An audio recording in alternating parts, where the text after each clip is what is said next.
January 18th, 1945. The Philippine jungle. What do you do when you are an American soldier alone in enemy territory and 12 Japanese women are begging you to kill them? Private Wyatt Callahan. They called him Buck. Back in Fort Worth, had 30 seconds to make a choice that would echo across 70 years and 4 generations. His hands were shaking, not from fear, from 3 days of malaria fever that made his bones feel like they were vibrating apart from the inside out.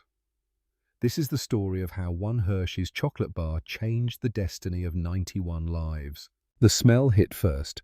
Wet earth and rotting orchids, a sweet sour stench that coated the back of the throat like motor oil. Buck sat on a moss-covered boulder outside the limestone cave, his M1 Garand resting across his knees. The metal was slick with condensation. Every surface in this godforsaken jungle wept moisture. His uniform clung to his skin like a second layer of wet canvas. The fabric had gone stiff with dried sweat and the residue of fever that had spiked and broken twice in the past 72 hours. Behind him, huddled in the jagged mouth of the cave, 12 pairs of eyes watched him with a terror so profound it transcended language. These were not soldiers. Not in any sense Buck understood from his training at Fort Benning.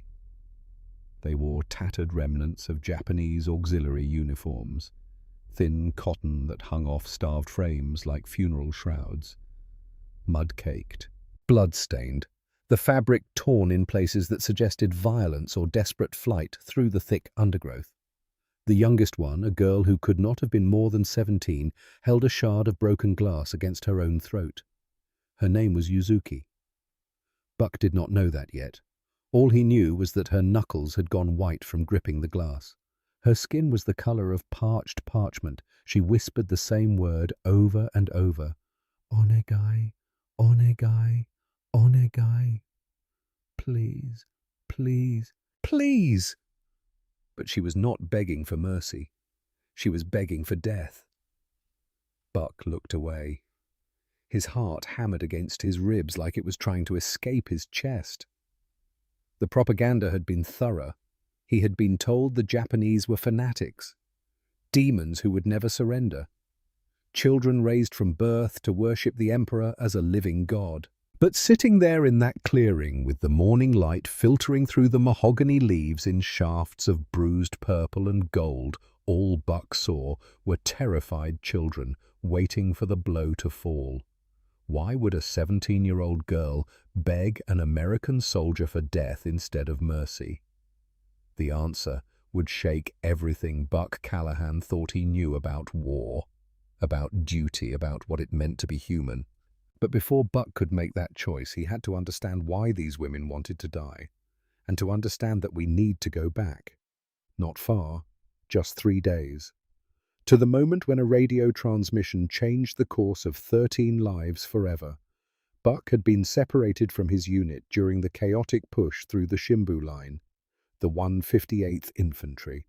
They called themselves the Bushmasters, good men, farm boys like Buck, city boys from Chicago and New York, all mixed together in the great American melting pot of war. They had been advancing through a series of ridges where the Japanese 14th Area Army had dug in like ticks. The jungle there was a living thing, hostile. The canopy was so thick that sunlight barely penetrated. Everything grew on top of everything else. Vines thick as a man's arm strangled trees that had been standing for centuries. The ground was a soup of mud and rotting vegetation. Every step was a battle against the earth itself, trying to suck your boots off your feet. The firefight had come out of nowhere. That was how it always happened in jungle warfare. No front lines, no clear enemy positions, just sudden violence erupting from the green wall. Buck had been separated when a mortar round hit close enough to throw him 15 feet into a ravine. When he climbed out, ears ringing, uniform shredded, his squad was gone. The radio crackled to life maybe an hour later. The transmission was garbled, heavy canopy interference. A brewing storm somewhere to the east, adding static to every word. But the message was clear enough. Hold position. Guard cargo. Transport inbound 48 hours. That was 72 hours ago. Buck had found the limestone cave on the second day. High ground. Good visibility of the approaches. A source of fresh water trickling down the rock face. He had set up a defensive position and waited. The cargo, he assumed, would be supplies. Ammunition. Maybe medical equipment. The army did not usually tell a private the details. He had not expected 12 Japanese women, and he certainly had not expected them to be more terrified of him than he was of them. Now, let us go back to where it all started. Fort Worth, Texas, 1943. Wyatt Callahan was not supposed to be a soldier. He was supposed to be a rancher. The Callahan family had worked the same patch of land outside Fort Worth for 3 generations. Red dirt country, hard country, the kind of place that taught you early that life was not fair, but it could be good if you worked hard enough and kept your word. Buck was the oldest of 5 children. His father had been killed in a border raid in '38. His mother had died giving birth to the youngest sister. That left Buck at 19 years old responsible for 4 younger sisters and a ranch that was barely holding on during the Depression. He learned to be both father and brother. He learned to stretch a dollar until it screamed. He learned to fix a fence with nothing but baling wire and stubbornness. And he learned the 3 rules his daddy had taught him before dying. Protect the weak. Keep your word. Never waste food. Every Sunday before the war, Buck would smoke on the ranch porch after church. He would watch the Texas sunset turn the sky the colors of burnt orange and blood. The smell of his youngest sister's pecan pie would drift through the open kitchen window. She had learned their mother's recipe by heart. The sound of cattle lowing in the distance. The creak of the windmill turning in the evening breeze. That was the America Buck was fighting for. December 7th, 1941, changed everything. Pearl Harbor. Buck heard the news on the radio while fixing a water pump in the north pasture. He walked back to the house, cleaned up, put on his only suit, drove into Fort Worth the next morning and enlisted. His sisters cried. The youngest Rachel was only 12. She grabbed onto his arm and would not let go. But Buck knew someone had to protect families like his. Someone had to stand between the innocent and the monsters. That was what his daddy would have done. The army sent him to Fort Benning for basic training, then to California for jungle warfare preparation, then across the Pacific on a transport ship so crowded you could not lie down without touching 3 other men. The smell of diesel fuel and vomit, the constant roll of the ocean, and finally the Philippines. Liberation, they called it. General Douglas MacArthur was keeping his promise to return, but for Buck Callahan the war had shrunk to the size of this clearing. He was alone. His squad was gone. The transport was 3 days overdue. And sitting in that cave were 12 human beings who believed he was a demon sent to torture them before death. The propaganda, he would learn, had been thorough. The Japanese women had been told since childhood that Americans were kichiku, blue-eyed devils who would feast on their flesh, who would subject them to horrors that made death seem like a mercy. Every fear had been carefully planted and watered until it grew into something monstrous in their minds. But Buck did not know that yet. All he knew was that his orders said guard the cargo, and the cargo was looking at him like he was death itself. Now we need to understand who these women were, not all 12, that would take hours, but 3 of them. 3 women whose lives would become so intertwined with Buck's that 70 years later their grandchildren would still tell the story. Fumiko Ishikawa was 35 years old. Before the war, she had been an elementary school English teacher in Kyoto. She had a son named Takeshi who was 8 years old. Her husband had been killed at Iwo Jima. She had received the notification 6 months earlier. A single sheet of paper informing her that her husband had died with honor for the emperor. Fumiko was educated. She spoke English better than most Japanese civilians, but she hid this fact from the others initially. Knowledge could be dangerous in the world she had been forced into. Showing intelligence could mark you as a troublemaker. She carried herself with what Buck would later describe as brittle, desperate dignity, like a china doll that had been glued back together too many times. One more shock and she would shatter completely. But until then, she would hold herself together through sheer force of will. The propaganda had sunk its claws deep into Fumiko's mind. "They told us Americans eat Japanese children," she would later say. "Cook them alive. I believed it because I had to. Not believing meant I had already lost my mind." Then there was Yuzuki, 17 years old. She had been promised in marriage to a merchant's son. The wedding was planned for August 1945. She had never left her village before the conscription. Her hands were bird-bone delicate, meant for tea ceremony, not war. The broken glass in her palm cut deep, blood mixed with mud, but she did not feel it. Death seemed kinder than dishonor. Yuzuki represented everything innocent and fragile about the women in that cave. She still tried to fix her hair with a broken piece of mirror clinging to femininity, even as the world around her had descended into barbarism.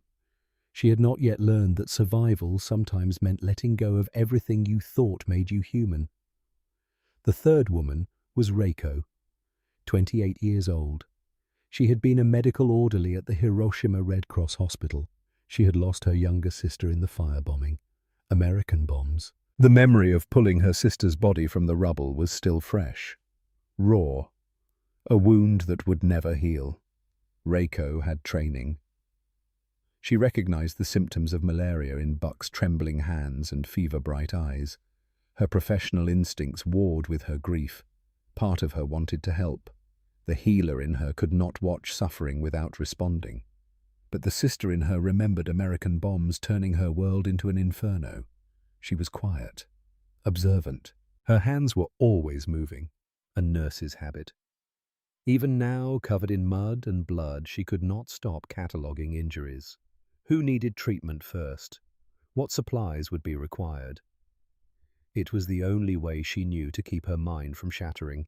The other 9 women had their own stories. Each woman carried her own weight of fear and loss and desperate hope for survival. But to understand why they were in that cave, we need to go back 6 months. To July 1944, to a conscription that promised honor and delivered something else entirely. The 12 women had been selected for what was described as a medical auxiliary unit. The notice came on official Imperial Army letterhead. Your country needs you. Serve the Emperor with honor. Save the lives of wounded soldiers. It sounded noble, patriotic. How could anyone refuse? They were transported north to Manila, to a facility that bore the designation Unit 731. The name meant nothing to most of them.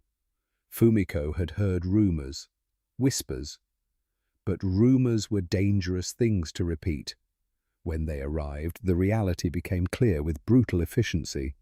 They were not given nurse uniforms. They were given silk robes, makeup, the kind of clothing that had nothing to do with medicine and everything to do with a different kind of service. Fumiko would later describe that moment as the death of innocence. When we arrived, she said, they did not give us bandages or surgical instruments. They gave us perfume and lipstick. We understood then what kind of medical service they wanted. The women faced a choice, comply or refuse.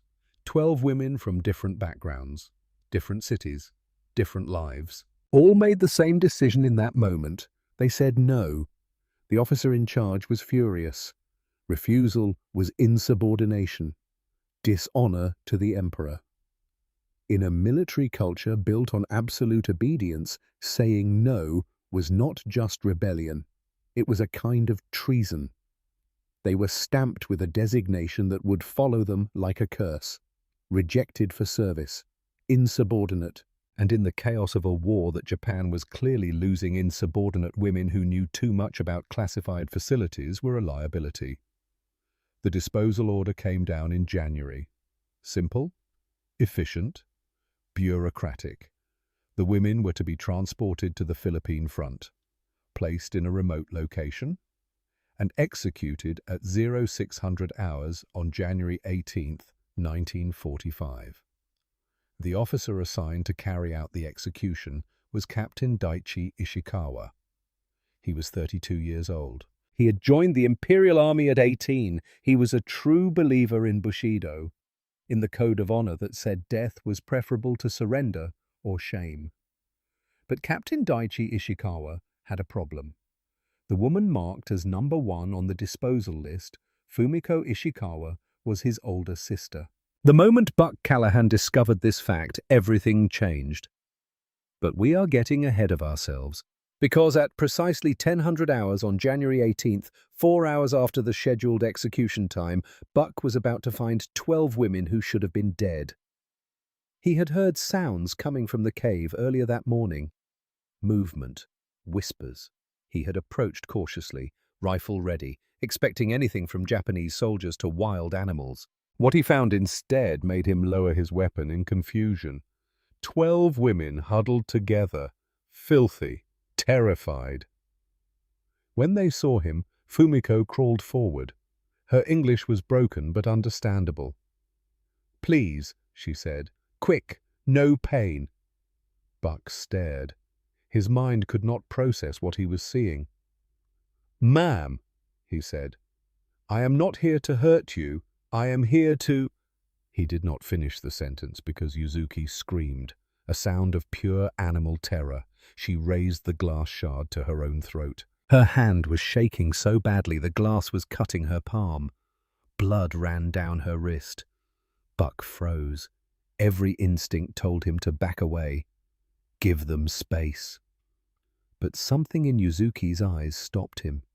It was not hatred he saw there. It was not even fear of him specifically. It was a deeper, older terror. The kind that comes from being told your entire life that the world is full of monsters, and now one of those monsters is standing in front of you. He slowly reached into his rucksack. 12 pairs of eyes tracked the movement, expecting a weapon, expecting violence. Instead, Buck pulled out a single crushed Hershey's chocolate bar. The silver foil wrapper was torn. The chocolate inside had partially melted and reformed during the hot days and cold nights.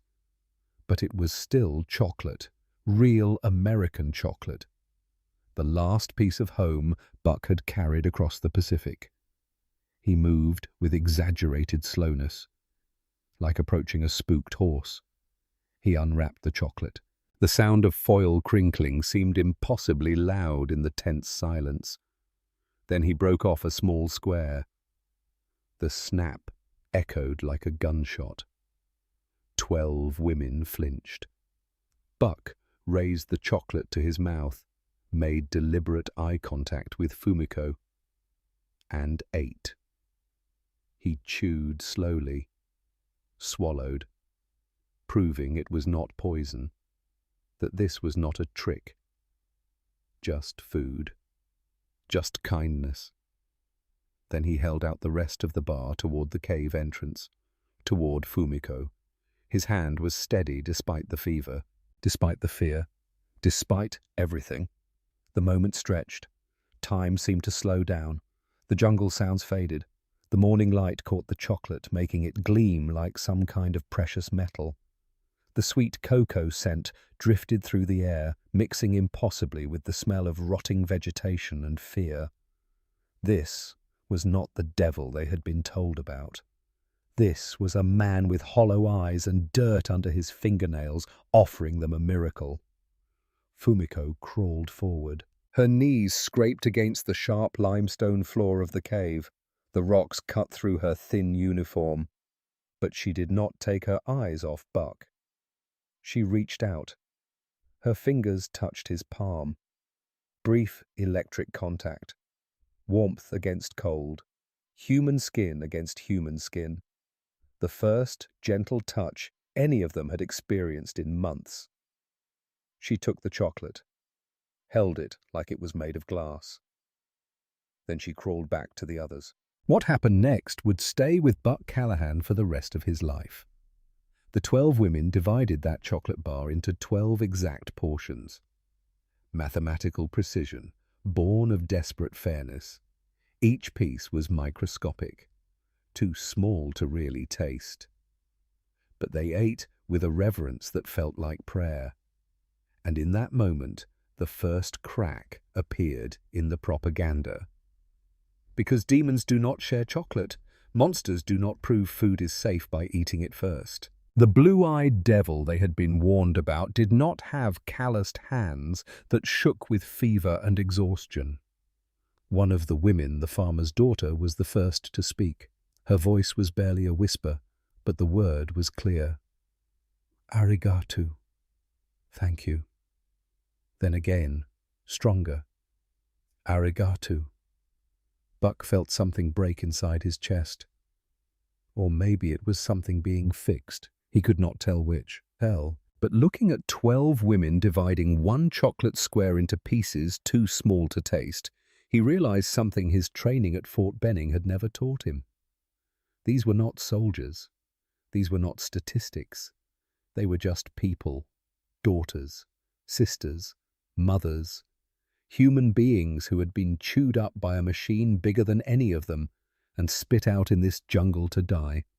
And Buck Callahan, ranch boy from Fort Worth, Texas, made a decision in that moment. A decision that would either save 12 lives or cost him his own. He was going to keep them alive. But he could not act on that decision yet, because there was something in the cave that would change everything. Half buried near the entrance, partially hidden by mud and debris, was a wooden crate. Imperial Army markings on the side. Buck had noticed it earlier, but had not investigated. Now, with 12 women watching him, with something that might have been the beginning of trust, he walked over to examine it. The lid had been smashed. Inside, wrapped in oilcloth, were dozens of small objects. Buck lifted one into the light. A hand-carved wooden doll. Delicate. Beautiful. A teacher complete with tiny chalk and book. Another doll showed a bride in traditional white kimono, a nurse with a Red Cross armband, a farmer with a hoe. Each doll represented one of the women. These were not weapons. These were going-home tokens. The kind of thing you make when you believe you will survive, when you have hope. Beneath the dolls were letters, unsealed, unfinished, never to be sent, and photographs. Fumiko's showed a young boy, maybe 8 years old, holding a school book. Her son, Takeshi. Buck's hands trembled as he dug deeper. At the very bottom, hidden beneath everything else, was a leather-bound ledger. Medical log. Official. He opened it. 12 names, 12 birth dates, 12 blood types, Unit 731 Auxiliary, Comfort Service. Then stamped in red ink across every page. Rejected. Insubordinate.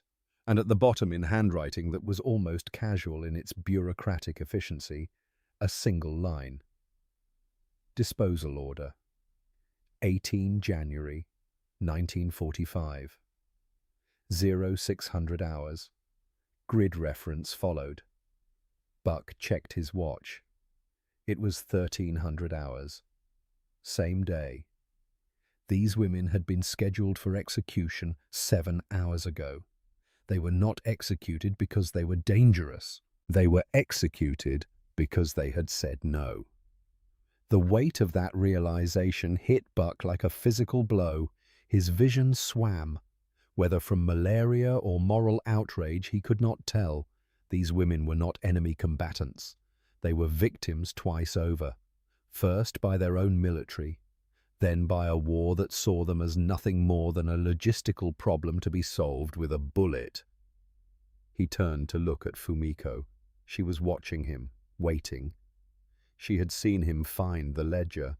She knew what it meant. Buck walked over slowly, knelt down so they were at eye level. He showed her the ledger, pointed to the disposal order, then to his watch, then shook his head. "No," he said. "Not happening. Not on my watch." Fumiko's face crumpled, the brittle dignity finally shattered. She broke down, not the quiet crying of grief, but the loud gasping sobs of someone who has been holding terror inside for so long that when it finally breaks free, it comes out like a flood. The other women began to cry. Relief, confusion. They did not understand English, but they understood Buck's tone. They understood the gentle way he had shown Fumiko the ledger. They understood that for reasons they could not comprehend, this American soldier had decided they deserved to live. Buck Callahan sat back on his heels. His head was pounding, fever spiking again. He needed rest, water, probably actual medical attention. But that would have to wait, because keeping 12 women alive in enemy territory with no support and no orders was going to require more than good intentions. It would require every skill his daddy had taught him about protecting the weak, every lesson the ranch had taught him about making something out of nothing, every bit of stubborn Texas determination he possessed. What Buck did not know yet was that in 96 hours he would face a choice that would put 12 lives on one side of the scale and his own military career and freedom on the other. He did not know that Captain Daichi Ishikawa, the man who had failed to execute his own sister, was still out there, still hunting, still trying to erase his dishonor with blood. And Buck certainly did not know that 70 years later, 91 descendants of these 12 women would gather in Hiroshima to honor the memory of one Texas cowboy who shared his last chocolate bar. All he knew in that moment was that he had made a promise, not with words, but with chocolate, with kindness, with the simple human acknowledgement that these women deserve to see another sunrise. Protect the weak, keep your word. Never waste food. His daddy's rules, simple, clear. And in that Philippine jungle in January 1945, they were the only compass Buck Callahan needed. The first lesson Buck taught the 12 women was how to survive. Not just physically, though that was part of it, but how to survive the waiting, the uncertainty, the knowledge that every minute they stayed alive was borrowed time. He started with the practical things. The things a Texas rancher knew by instinct, which jungle roots were safe to eat and which would twist your gut into knots. How to catch rainwater in the broad banana leaves and let it filter through layers of moss into something almost clean. How to make fire without smoke that would signal their position to every Japanese patrol within 5 miles. The women watched him work with an intensity that went beyond mere observation. They were studying him, trying to reconcile the propaganda that had filled their heads since childhood with the reality of this man who moved with quiet efficiency and spoke in a low drawl that sounded nothing like the harsh barking they had been told all Americans used. Buck taught them to recognize the sound of different aircraft, the drone of a B-24 Liberator versus the higher-pitched whine of a Japanese Zero. In exchange, the women taught Buck things the army had never covered in jungle warfare training. Fumiko showed him which leaves could reduce fever when chewed into a paste. Reiko demonstrated a Japanese field bandaging technique that used less material than the American method, but held just as tight. It was an exchange, knowledge for knowledge, trust built one small lesson at a time. Around 1600 hours, as the afternoon heat began to break, Buck pulled out his pack of cigarettes, down to his last 3. He had been rationing them like gold. One cigarette could buy you almost anything from another soldier. A dry pair of socks, an extra can of rations, information. But looking at Fumiko, who sat slightly apart from the others with that brittle dignity still holding her together, Buck made a decision. He lit one of the cigarettes. The sulphur smell of the match, the first draw of tobacco smoke, harsh and sweet at the same time. He held the cigarette out to Fumiko, an offering. She looked at it for a long moment, then at Buck. Something shifted in her expression. She took the cigarette. Her fingers brushed his again. That same electric contact from the chocolate moment. She brought it to her lips and inhaled. The blue smoke curled between them in the heavy air. A bridge between two worlds that should have been at war. For just a moment, they were not soldier and prisoner, not American and Japanese, just two people sharing tobacco in the fading light. Fumiko smiled, small, tired, but real. It reminded Buck of his oldest sister, Rachel, the way she would smile after a long day of work when they would sit on the porch and watch the sun go down over the ranch. How do you hate someone who reminds you of family? The answer Buck was learning was that you could not. Once you saw the humanity, you could not unsee it. Once you shared chocolate and tobacco and the quiet companionship of survival, the word enemy stopped meaning what it used to mean. Fumiko spoke. Her English was careful, practiced. "We call you Tenshi no Hogosha," she said, "guardian angel." Buck shifted uncomfortably. Texas cowboys did not accept praise easily. It violated some unspoken code his daddy had drilled into him. "Ma'am," he said, "I am just doing what is right." Reiko spoke then in Japanese. Fumiko translated. "She says doing right when everyone expects evil, that is angel."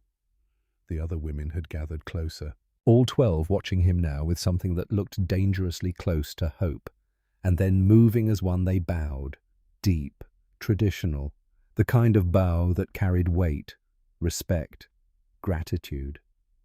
Buck felt his face heat. He wanted to tell them to stop, that he did not deserve this, that he was just a farm boy who could not stomach the thought of letting 12 women die when he had the means to keep them alive. But he kept quiet, because maybe they needed this. Maybe after months of being told they were worthless disposable, maybe they needed to believe someone thought they were worth saving.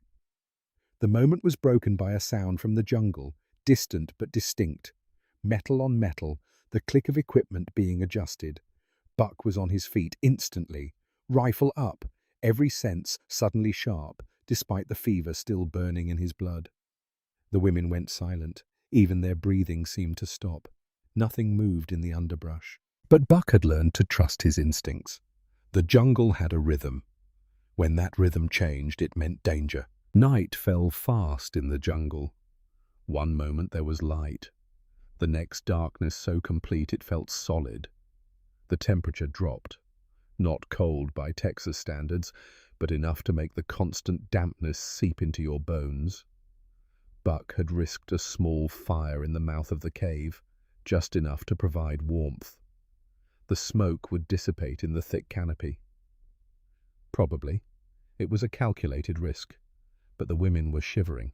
Reiko's medical training told her that hypothermia could kill as surely as bullets. They huddled around the flames. 12 women and 1 Texas cowboy.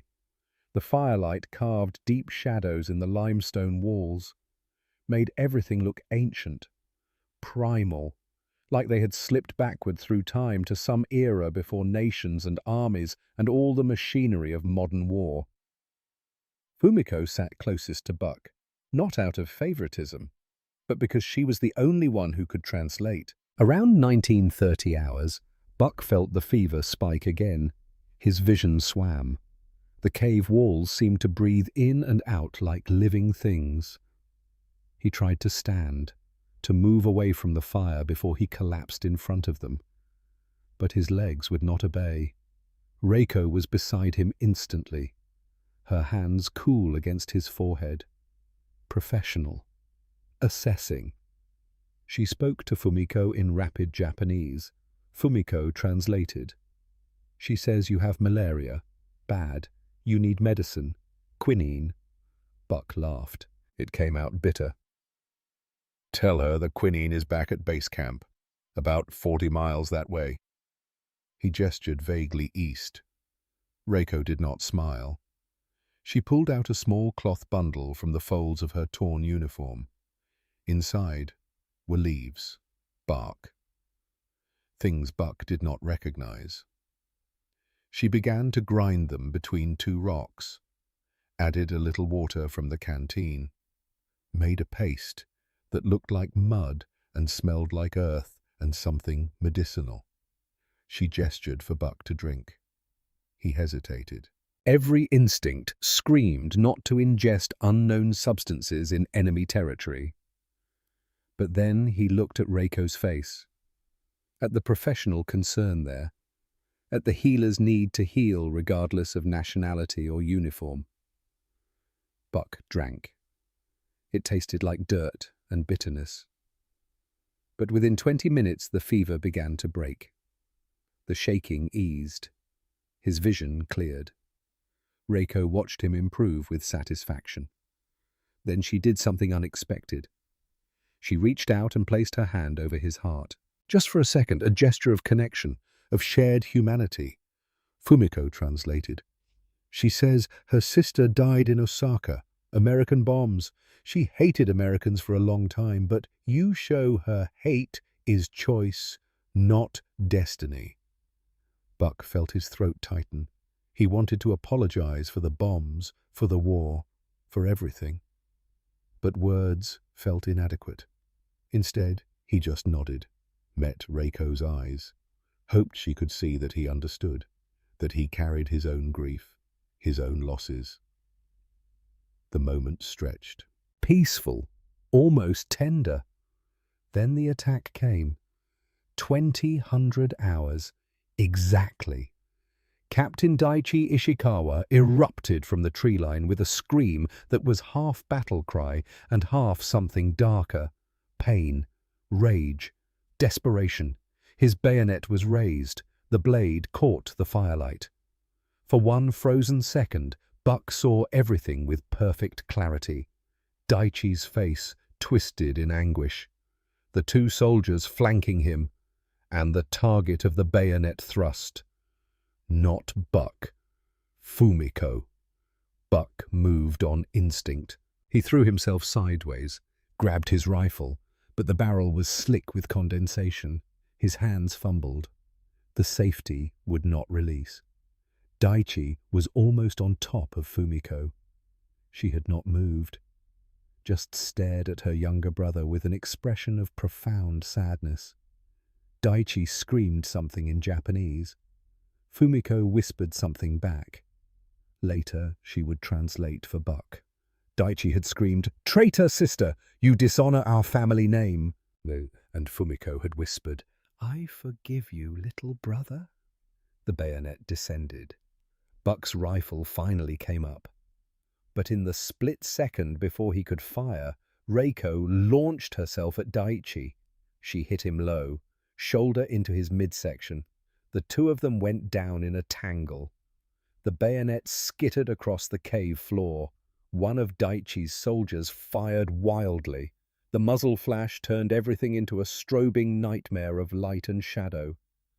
Buck heard a scream, high-pitched, pained. He spun. Reiko was on the ground, blood blooming across her shoulder, dark and hot. The fabric of her uniform turning black with it. The women erupted, not in panic, but in fury. All 12 descended on Daichi and his soldiers like avenging angels, clawing, hitting, a mass of desperate humanity that overwhelmed training and weapons through sheer determination. Buck fired once, twice. One soldier went down, the other fled into the jungle. And Daichi, disarmed, was pinned beneath a pile of women who had decided they had been victims long enough. But Buck barely registered any of that, because Reiko was bleeding, and bleeding badly. He dropped his rifle, fell to his knees beside her. His hands were shaking again, but not from fever this time, from adrenaline, from fear. The women pulled back, expecting Buck to finish what the violence had started, expecting the devil to show his true face now that blood had been spilled. Instead, Buck tore open his first aid pouch. The sulfur powder, the same packet that had saved countless American lives. He was about to use it on the enemy.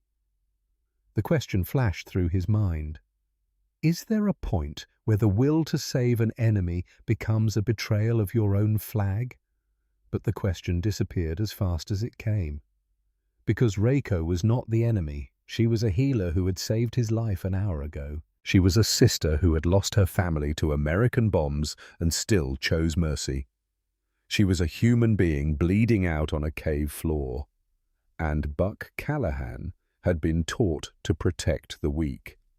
He poured the white powder into the wound. Reiko arched her back, screamed. The sting was intense. Chemical burn meeting torn flesh. But the powder would prevent infection, would stop the bleeding. Fumiko moved without being asked. She grabbed Reiko's good shoulder, pinned her to the ground, spoke fiercely in Japanese. Not comfort, a command. Stay still. Let him work. Buck worked with the focused intensity he had learned from years of ranch medicine. Horses with barbed wire cuts, cattle with infected hooves, his sisters with playground injuries that needed more than just a bandage and a kiss. He used canteen water, precious, limited, but necessary to clean the periphery of the wound. He packed the injury with gauze from his kit, wrapped it tight. His hands moved with practiced efficiency despite the trembling. When he was done, he sat back, chest heaving, sweat pouring down his face despite the cool night air. The women watched him, 12 pairs of eyes, seeing something that did not match any propaganda they had ever heard. They watched the sweat, the shaking hands, the exhaustion of trying to preserve a single fragile life. And the old terror that had defined them for so long began to transform into something else. Not trust exactly. Not yet. But the possibility of trust. The first green shoot of hope pushing up through scorched earth. Reiko whispered something. Arigato Tenshi-san. Thank you, Angel. Buck looked down at his hands. They were covered in blood. American sulfur powder. Japanese blood. The mixture looked the same as any other. Red, human. Behind him, Captain Daichi Ishikawa lay bound with strips of torn uniform. Fumiko stood over her brother.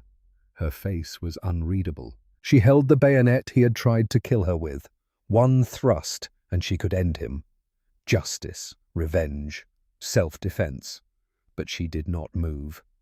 Just stood there looking at the man who had been ordered to execute her and had failed twice now, first by abandoning them, then by attacking and missing.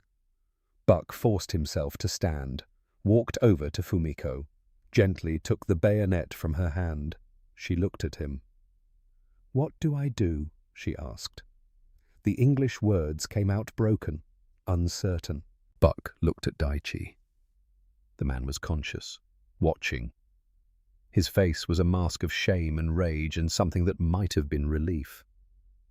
"We keep him alive," Buck said, "just like the rest of you." "But he tried to kill us," Fumiko said. "I know," Buck replied. "But killing him will not undo that, and it will make you something you are not." "What am I?" Fumiko asked. The question was genuine. After everything, she truly did not know anymore. Buck thought about his daddy's rules, about the ranch, about the America he had crossed the ocean to defend. "You are someone who chose mercy when it cost everything," he said. "Do not stop now." Fumiko looked at her brother, then back at Buck. Finally she nodded, slowly, painfully, but definite. She spoke to Daichi in Japanese. Buck did not understand the words, but he understood the tone. Forgiveness, grief, love mixed with disappointment. All the complicated feelings that come from family betrayal. Daichi began to cry. Not the loud sobs that Yuzuki had shown earlier, but silent tears that ran down his face and dripped onto the cave floor. Shame made visible. The night passed in tense vigilance. Buck stayed awake, rifle across his lap. Daichi bound securely. The women slept in shifts. Reiko's breathing was steady. The wound was holding. As dawn broke on January 19th, Buck faced a new problem. He now had 13 prisoners of war, 12 women and 1 officer, no transport, no orders, and a deadline that had passed 3 days ago. But that problem would become acute in ways Buck could not imagine. Because at 0900 hours on January 21st, an American patrol would walk into that clearing, and what they saw would look nothing like duty and everything like treason. The question that would define the next 70 years was simple. Can a man serve his country and his conscience at the same time? Buck Callahan was about to find out. The American patrol appeared like ghosts materializing from the green wall. 8 men, full combat gear, fresh uniforms, weapons at the ready. They moved with the professional caution of soldiers who had seen too much combat to take anything for granted. Leading them was Sergeant Ray Donovan, 42 years old, 20 years in the army. He had fought in the First World War, had seen the Bataan Death March aftermath. He carried the kind of weariness that came from watching too many good men die, for reasons that made less sense the longer you thought about them. Donovan saw Buck first, bearded, filthy, uniform torn and stained with mud and blood and God knows what else. Then his eyes moved to the cave entrance, to the 12 women huddled there, to the bound Japanese officer, to the whole impossible scene. His Thompson submachine gun came up, leveled at Buck's chest. "Callahan," Donovan said. His voice sounded like gravel grinding under boot heels. "You are the one who went missing at the ridge?" Buck stood slowly, hands visible, non-threatening, but he did not put down his rifle. "Yes, Sergeant." Donovan's eyes moved over the scene again, taking in details, the fire, the shared supplies, the way the women were gathered protectively around Buck, the obvious care that had been taken with the wounded one. "What the hell is this Callahan?" Donovan asked. The question came out flat. "Dangerous." "You running a refugee camp or a harem?" The word hit Buck like a slap. He felt his jaw tighten, but he kept his voice level. "They are non-combatants, Sarge. Auxiliaries."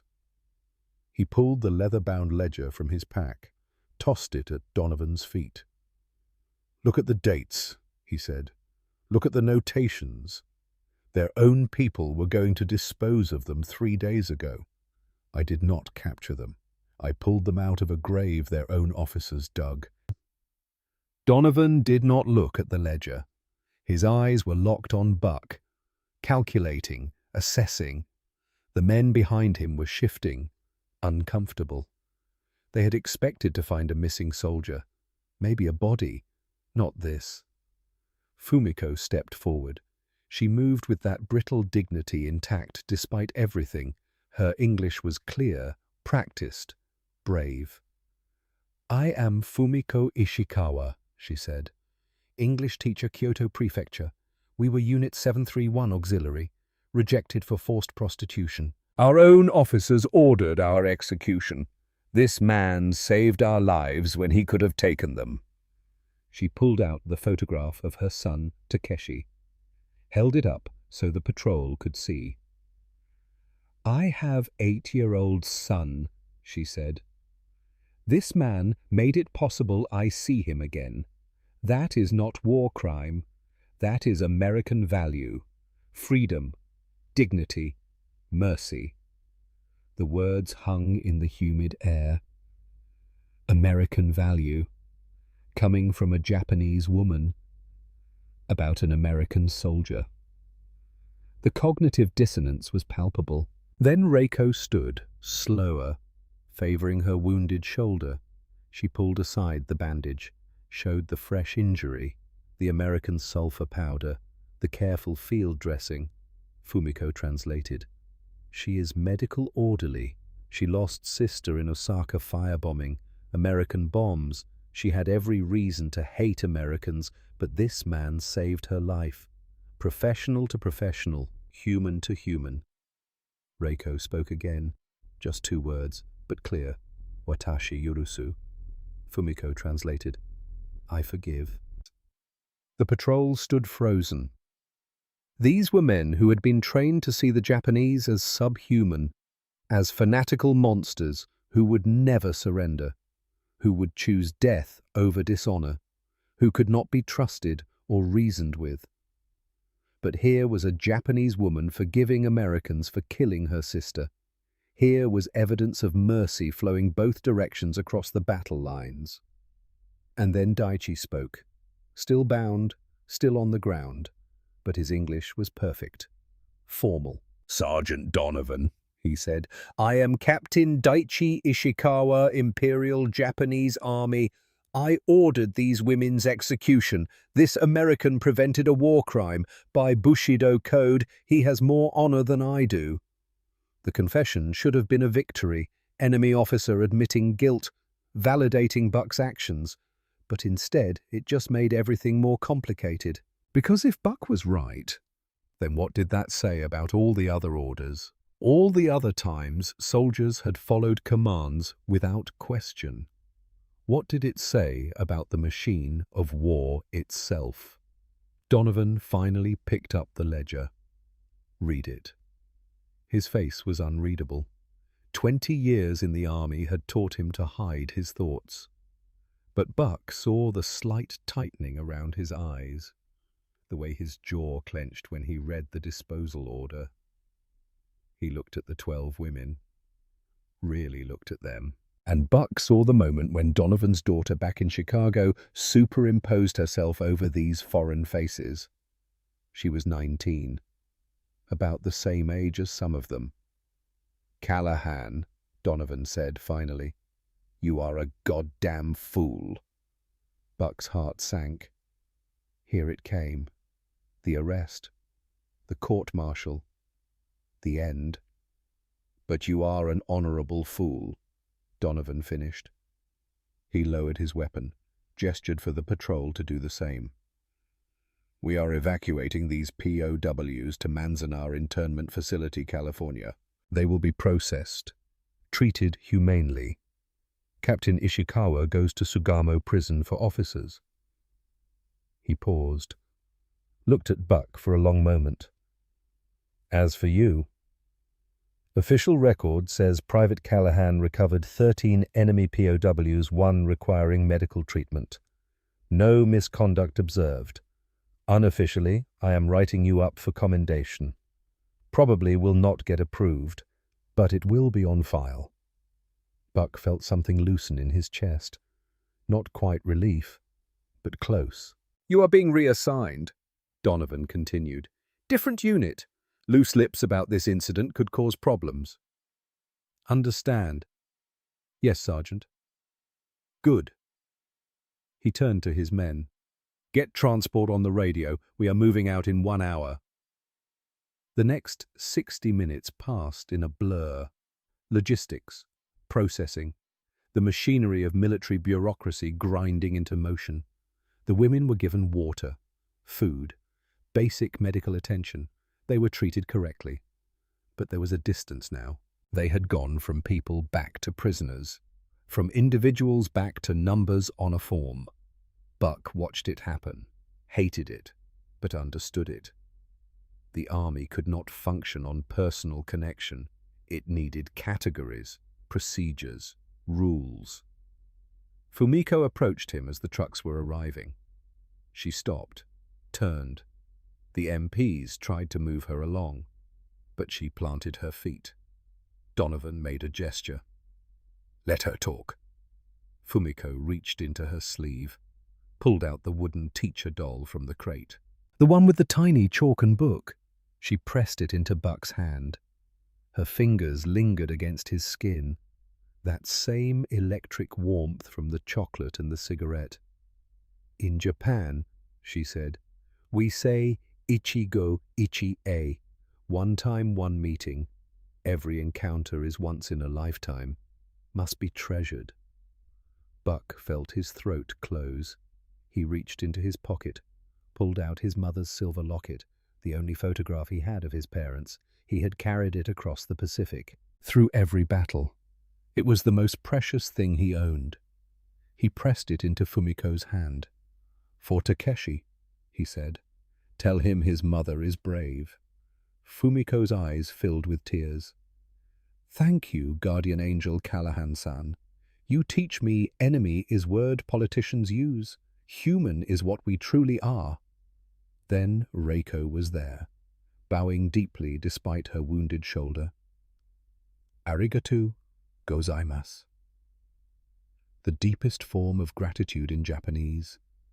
And Yuzuki, still shy, still fragile, but alive. The farmer's daughter shouted from the truck, "Chocolate Day, every year, January 18, we remember."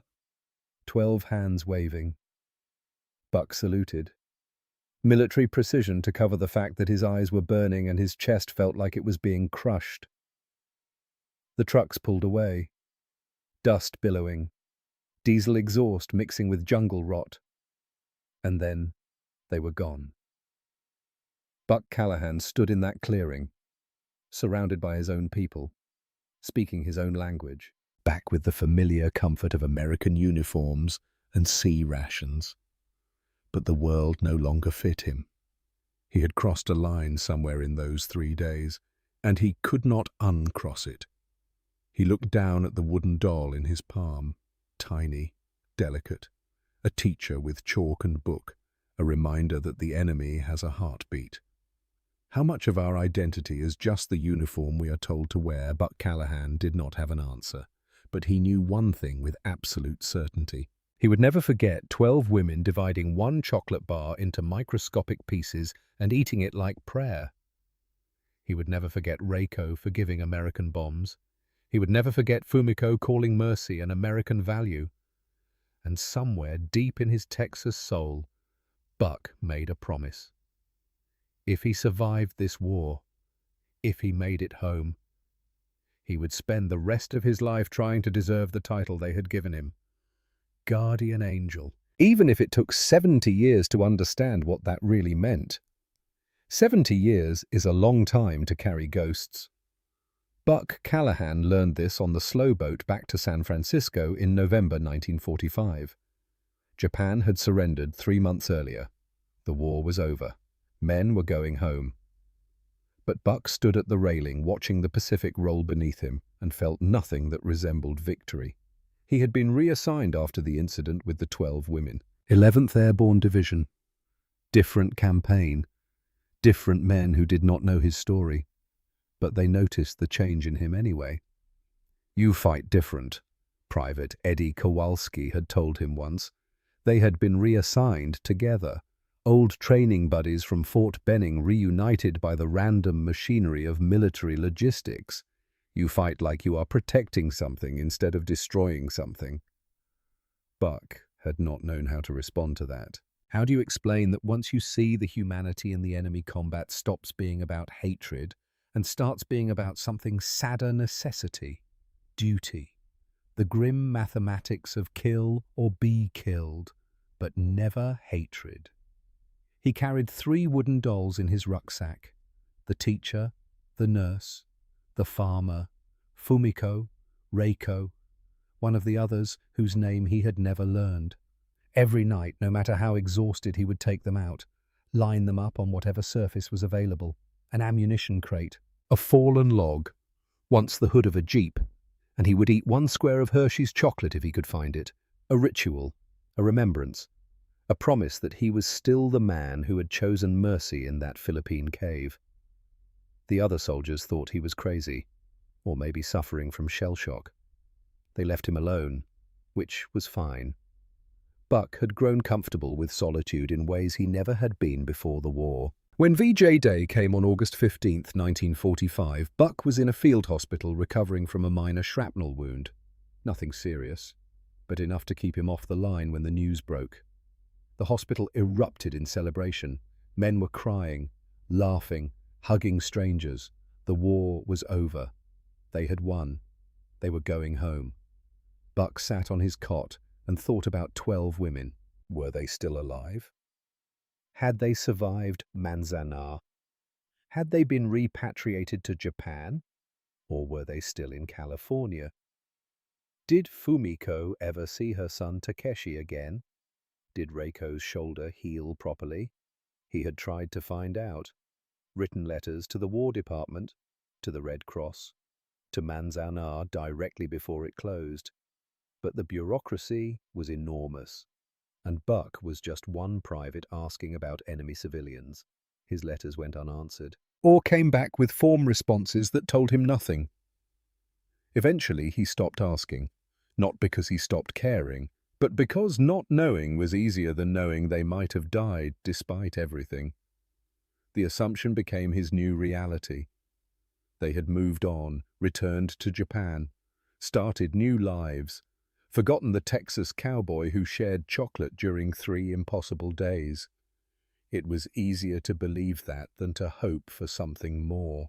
Buck Callahan came home to Fort Worth on a grey November morning. The train pulled into the station with a hiss of steam and the screech of brakes. His 4 sisters were waiting on the platform. Rachel, who was 17 now. Not the 12-year-old girl who had cried when he enlisted. The others had grown too, married, started families of their own. They threw their arms around him, asked questions he could not answer, wanted stories he could not tell. They meant well, but they were trying to welcome home a man who no longer existed. The Buck Callahan who had left Fort Worth in 1941 had believed in clear lines between good and evil, between us and them. That Buck had died somewhere in a Philippine cave and been replaced by someone who understood that the world was mostly grey. He took over the ranch, worked the land, fixed fences, raised cattle. The rhythm of ranch life was supposed to be healing. Familiar routines, honest work, the Texas sky stretching forever. But Buck found himself staring at the horizon and thinking about a cave halfway around the world. The ranch had not changed. 200 acres of red dirt and scrub grass. The windmill his grandfather had built still turned in the wind, though the bearings squeaked now. The barn needed new shingles. The north pasture fence sagged in 3 places. Buck threw himself into the work. Sunrise to sundown, sometimes later. Physical exhaustion was the only thing that let him sleep without dreams. His sisters worried, Rachel especially. She would bring him dinner on Thursday evenings, sit on the porch while he ate, try to coax conversation out of him. "You should come to town more," she said one evening in the spring of 46. "There is a dance next Saturday, lots of nice girls." Buck looked at her hopeful face, at the future she was trying to build for him. "I am fine, Rach." "You are not fine. You are alone out here. You need people." "I have the cattle," she laughed. But it died quickly when she saw he was not joking. "Buck," she said softly, "the war is over. You are allowed to live again." He wanted to tell her that he was living, that every morning he woke up and worked and ate and slept was living, but he knew what she meant. She meant joy, connection, the kind of life that involved other people and laughter and plans for tomorrow. And Buck did not know how to explain that part of him was still sitting in a Philippine cave, watching 12 women divide a chocolate bar into pieces too small to taste. The wooden dolls sat on his mantel, 3 of them, arranged in a careful line. Visitors would ask about them. Buck would say they were souvenirs from the war. Most people did not push further. Veterans were allowed their quirks, their silences, their private griefs. Every January 18th, Buck would wake before dawn. He would saddle his horse, a roan mare named Rosie who had the temperament of a saint, and he would ride out to the north pasture where his father was buried. The grave was simple. A wooden cross Buck had made himself when he was 14, The wood had weathered grey over the years, but it still stood straight. Buck would sit on the ground next to the grave, and he would eat one square of Hershey's chocolate while watching the sun come up. Chocolate Day. That was what the farmer's daughter had shouted from the truck, the last thing he had heard before they disappeared into the dust. He wondered if they remembered too. If somewhere in Japan or California or wherever they had ended up, 12 women were eating chocolate and thinking about a cave and a cowboy and 3 days when the war became human-sized. Buck would never know. That was what he told himself. And for 7 years he believed it. The letters started in 1946. Buck's first letter to the War Department was formal, almost clinical. Sir, I am writing to inquire about the status of 13 Japanese prisoners of war transferred to my custody on January 21st, 1945. Grid reference follows. Please advise on current location and condition. The response came 3 months later, a form letter. The War Department has no record of the transfer you describe. Please provide additional documentation. Buck tried again, this time with Sergeant Donovan's name. The unit designation, the date, no response. He wrote to the Red Cross in October of 46. I am attempting to locate 12 Japanese women and 1 officer who were processed through Manila in January of 45. They were scheduled for transport to Manzana internment facility in California. Any information would be appreciated. The Red Cross reply was more sympathetic but equally useless. Records from the Pacific Theater are incomplete due to combat damage and the volume of displaced persons. We suggest contacting the individual facilities directly. By 1947, Buck had written 47 letters. War Department, Red Cross, Manzanar Administration, the Office of Strategic Services. Even General MacArthur's headquarters in Tokyo. 47 letters. 0 replies that contained actual information. It was like shouting into a void. The women had simply vanished into the machinery of war.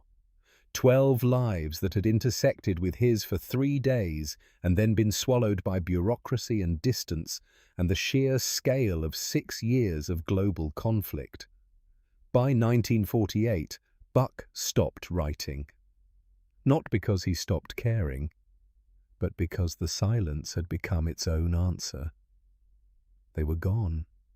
Dead or alive, they were beyond his reach. And there was a ranch to run, cattle to tend, a life that demanded his attention even if his heart was not in it. 1949 brought a drought, the worst in 20 years. The sky turned the color of old bone. The creek that ran through the east pasture dried to a trickle, then to mud, then to nothing but cracked earth and dead fish. Buck lost 30 head of cattle. Not from thirst. He hauled water from town in barrels strapped to the truck bed, but from the heat and the dust and the grass that turned brown and then to powder.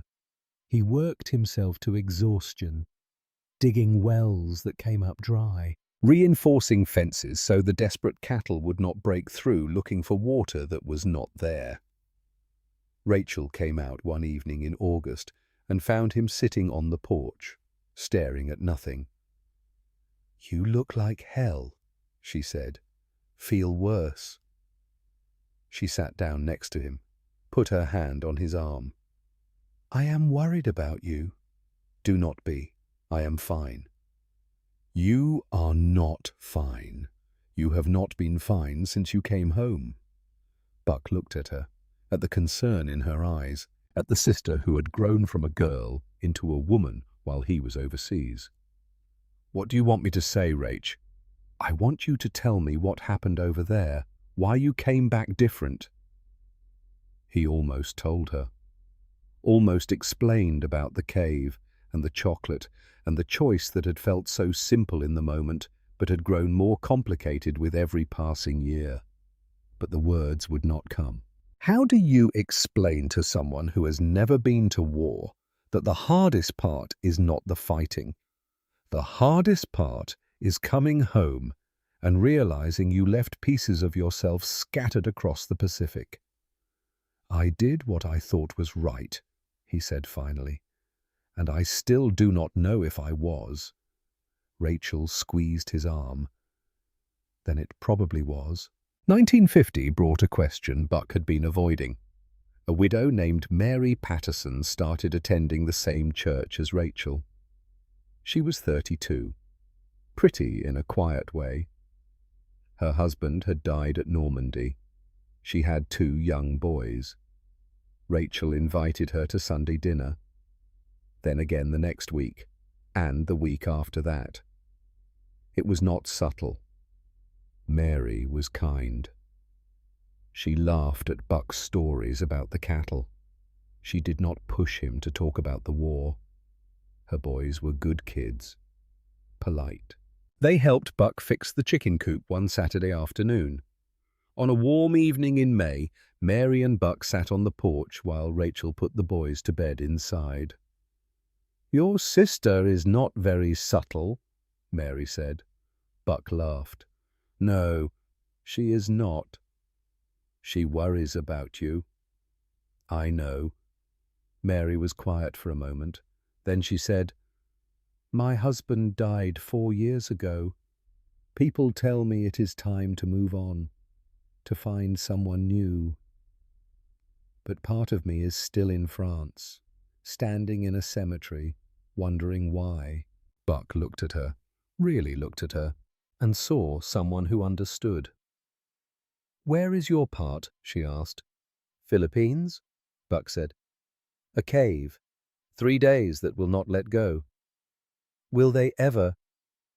"I do not know." Mary nodded. "Then we are the same, walking around with pieces of ourselves left behind." She stood, smiled sadly. "I like you, Buck, but I do not think either of us is ready for what your sister wants us to be." "No," Buck agreed. "I do not think we are." She left shortly after. Buck never saw her again. Rachel stopped inviting widows to dinner. 1951 was the year Buck turned 30. 30 years old, unmarried, no children, living alone on a ranch that barely turned a profit. His sisters threw him a birthday party. He endured it, smiled at the right times, said thank you for the gifts. But that night alone in the ranch house, he looked at the 3 wooden dolls on the mantel and wondered what 30 looked like for them. If they were alive, Fumiko would be 41. Reiko would be 34. Yuzuki would be 23. Did they think about him? Or had the memory of 3 days in a cave faded like a fever dream? Had they married? Had children? Built lives in whatever corner of the world they had landed in? Or had they died in Manzanar, in the chaos of repatriation, in the ruins of post-war Japan? Buck would never know. That was the hardest part. Not the not knowing itself, but the certainty that he would never know. The world was too big. The war had scattered too many people, and he was just one man on a ranch in Texas with 3 wooden dolls and a fading memory. June of 1952 started like any other month, hot, dry. The kind of Texas summer that made you understand why people invented air conditioning. Buck was working on a water pump in the south pasture, wrench in hand, sweat pouring down his face. The kind of honest physical labor that kept his mind from wandering too far into the past. The postman's truck kicked up a plume of dust visible from a mile away. That was unusual. Mail came to the ranch maybe once a week, usually bills. Occasionally a letter from Rachel. But the postman, old Charlie Edwards, never drove all the way out to the south pasture. Buck set down the wrench, watched the truck approach. Charlie pulled up, leaned out the window. "Got something for you, Buck. Letter from Japan. Figured it might be important." Buck's hands went still. Japan. He walked over slowly, like approaching a spooked horse, not wanting to startle the moment into disappearing. The envelope was thin, lightweight, The address written in careful feminine script, Japanese stamps in the corner. Pressed inside, visible through the paper, was the shape of something flat and delicate. Charlie was watching him, curious. "You got family over there?" Buck could not answer. His throat had closed. He took the envelope, nodded his thanks, walked back to the truck. Charlie called after him. "You okay, Buck?" "Yeah, fine. Thanks, Charlie." He waited until the postman's truck disappeared down the road before he opened the envelope. His hands were shaking. Just like that first chocolate moment, just like the fever. A pressed orchid fell out, purple and gold, the colors of Philippine jungle light filtering through mahogany leaves. And a letter, 3 pages. English, the handwriting precise. "Dear Guardian Angel, Callahan-san. 7 years is very long time. I hope you remember English teacher from Philippines cave. I remember Texas cowboy who gave chocolate when we expected death. I must tell you 3 things. First, all 12 alive. Every January 18th we meet in Kyoto. We call it Chocolate Day. We eat Hershey bar, very expensive in Japan, but we save money all year. We tell our children about Guardian Angel. So far, 23 children born to 12 women. 23 lives exist because you choose mercy. Second, my son Takeshi, now 15 years old, study English because he want to meet Guardian Angel someday. He want to say thank you for saving his mother. I show him your mother's locket every day. Tell him this is what honor looks like. Third, I teach English at Fukuoka School. Every year, I tell students about American cowboy who saved enemy lives. I not use your name, you maybe not want famous. But I teach them humanity is bigger than war. We have reunion August 1952. Tokyo. All 12 invite you. Please come. We want to say thank you. We want to show you your mercy multiplied across 70 lives now. 12 women, 23 children, husbands, parents. You give us chocolate. We give you proof that kindness never dies. With deepest gratitude forever. Fumiko Ishikawa and your 12 angels. P.S. Do you still have wooden doll? I have your mother's locket. We trade back. Buck read the letter 3 times, then a 4th. The words blurred. He realized he was crying. First time since his mother had died giving birth. 7 years of holding everything inside. And now it all came out at once. 23 children. His mercy had multiplied. 1 chocolate bar had become 23 lives. And they remembered. Every year. On Chocolate Day, they remembered. Buck sat down on the ground right there in the south pasture, the letter in his hands. The orchid pressed against his chest. The sun beat down. The pump he had been fixing dripped water into the dust. And Wyatt Callahan, who had spent 7 years believing his choice in that cave, had vanished into the void of history, learned that mercy has a longer memory than he had imagined. His sisters tried to talk him out of going. "Japan is still enemy territory," Rachel said. They were sitting in her kitchen. The letter spread out on the table between them. Occupied but hostile. What if it is a trap? It is not a trap. How do you know? I know Fumiko's handwriting. I watched her practice English letters in the dirt of that cave with a stick. Careful, precise, same loops and curves. Same, his brother-in-law Tom chimed in. Even if it is not a trap, what is the point? The war is over. They are over there. You are over here. Why open old wounds? Buck looked at him, at the man who had never served, who had stayed stateside working in a defense plant. Good work. Necessary work, but not the kind that left you sitting in a cave making choices that would haunt you for 7 years. Because I need to know, Buck said. Know what? If it mattered. if choosing mercy meant something, or if I just delayed the inevitable and they died anyway. Rachel put her hand over his. And if they did die? If you get there and find out this letter is from someone trying to take advantage of a veteran with guilt, what then? Then at least I will know. She sighed, looked at her husband, back at Buck. You are going no matter what we say, are not you? Yes. She squeezed his hand. Then come back safe. And bring me proof that you did not waste your money on a wild goose chase. Buck booked passage to Japan on a commercial freighter leaving from San Francisco in July. The journey across the Pacific took 2 weeks. Every day felt like a year. He stood at the ship's railing and watched the ocean that had separated him from 12 women who had taught him what mercy really meant. The water was beautiful, terrifying, endless. A businessman traveling to Tokyo for trade deals struck up a conversation on the 3rd day out. "What brings you to Japan?" the man asked. "Visiting old friends." The businessman's face twisted in disgust.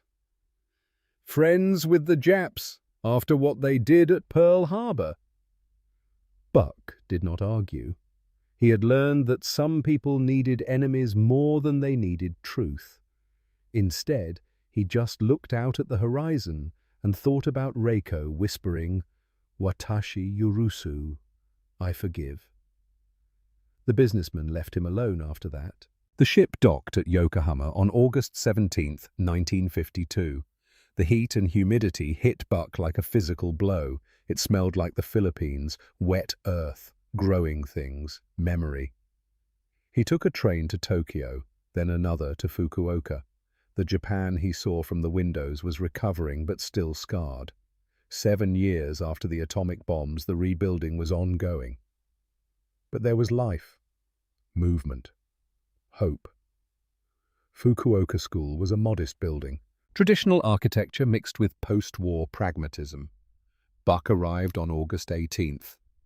Chocolate Day, the anniversary. A banner hung over the entrance, English and Japanese. "Welcome, guardian angel Callahan-san." Buck stopped walking, stared at the banner. Part of him wanted to turn around, get back on the ship, go home. Because what if the reality could not live up to 7 years of memory?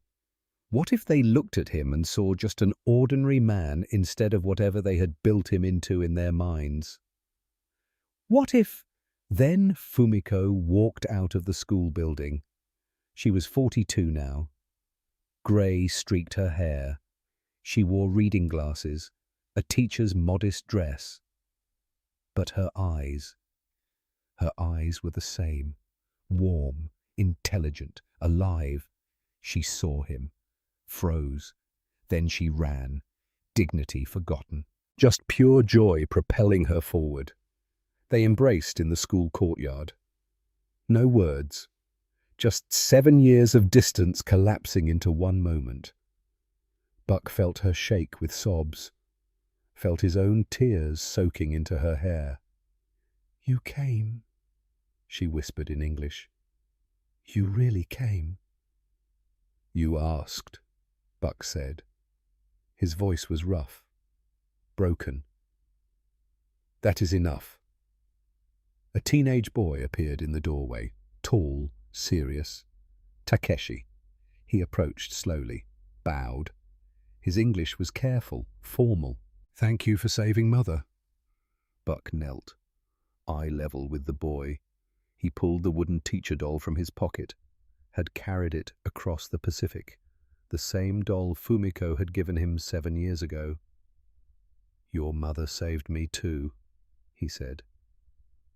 He pressed the doll into Takeshi's hands. Takeshi looked at the tiny carved figure, at the chalk and book, then at his mother. He smiled, and Buck saw Fumiko's warmth reflected in her son's face. The wooden doll had come home, and so had Buck Callahan. Inside, the school gymnasium had been converted for the reunion. Traditional Japanese setup, low tables, tatami mats, the smell of green tea and orchid incense.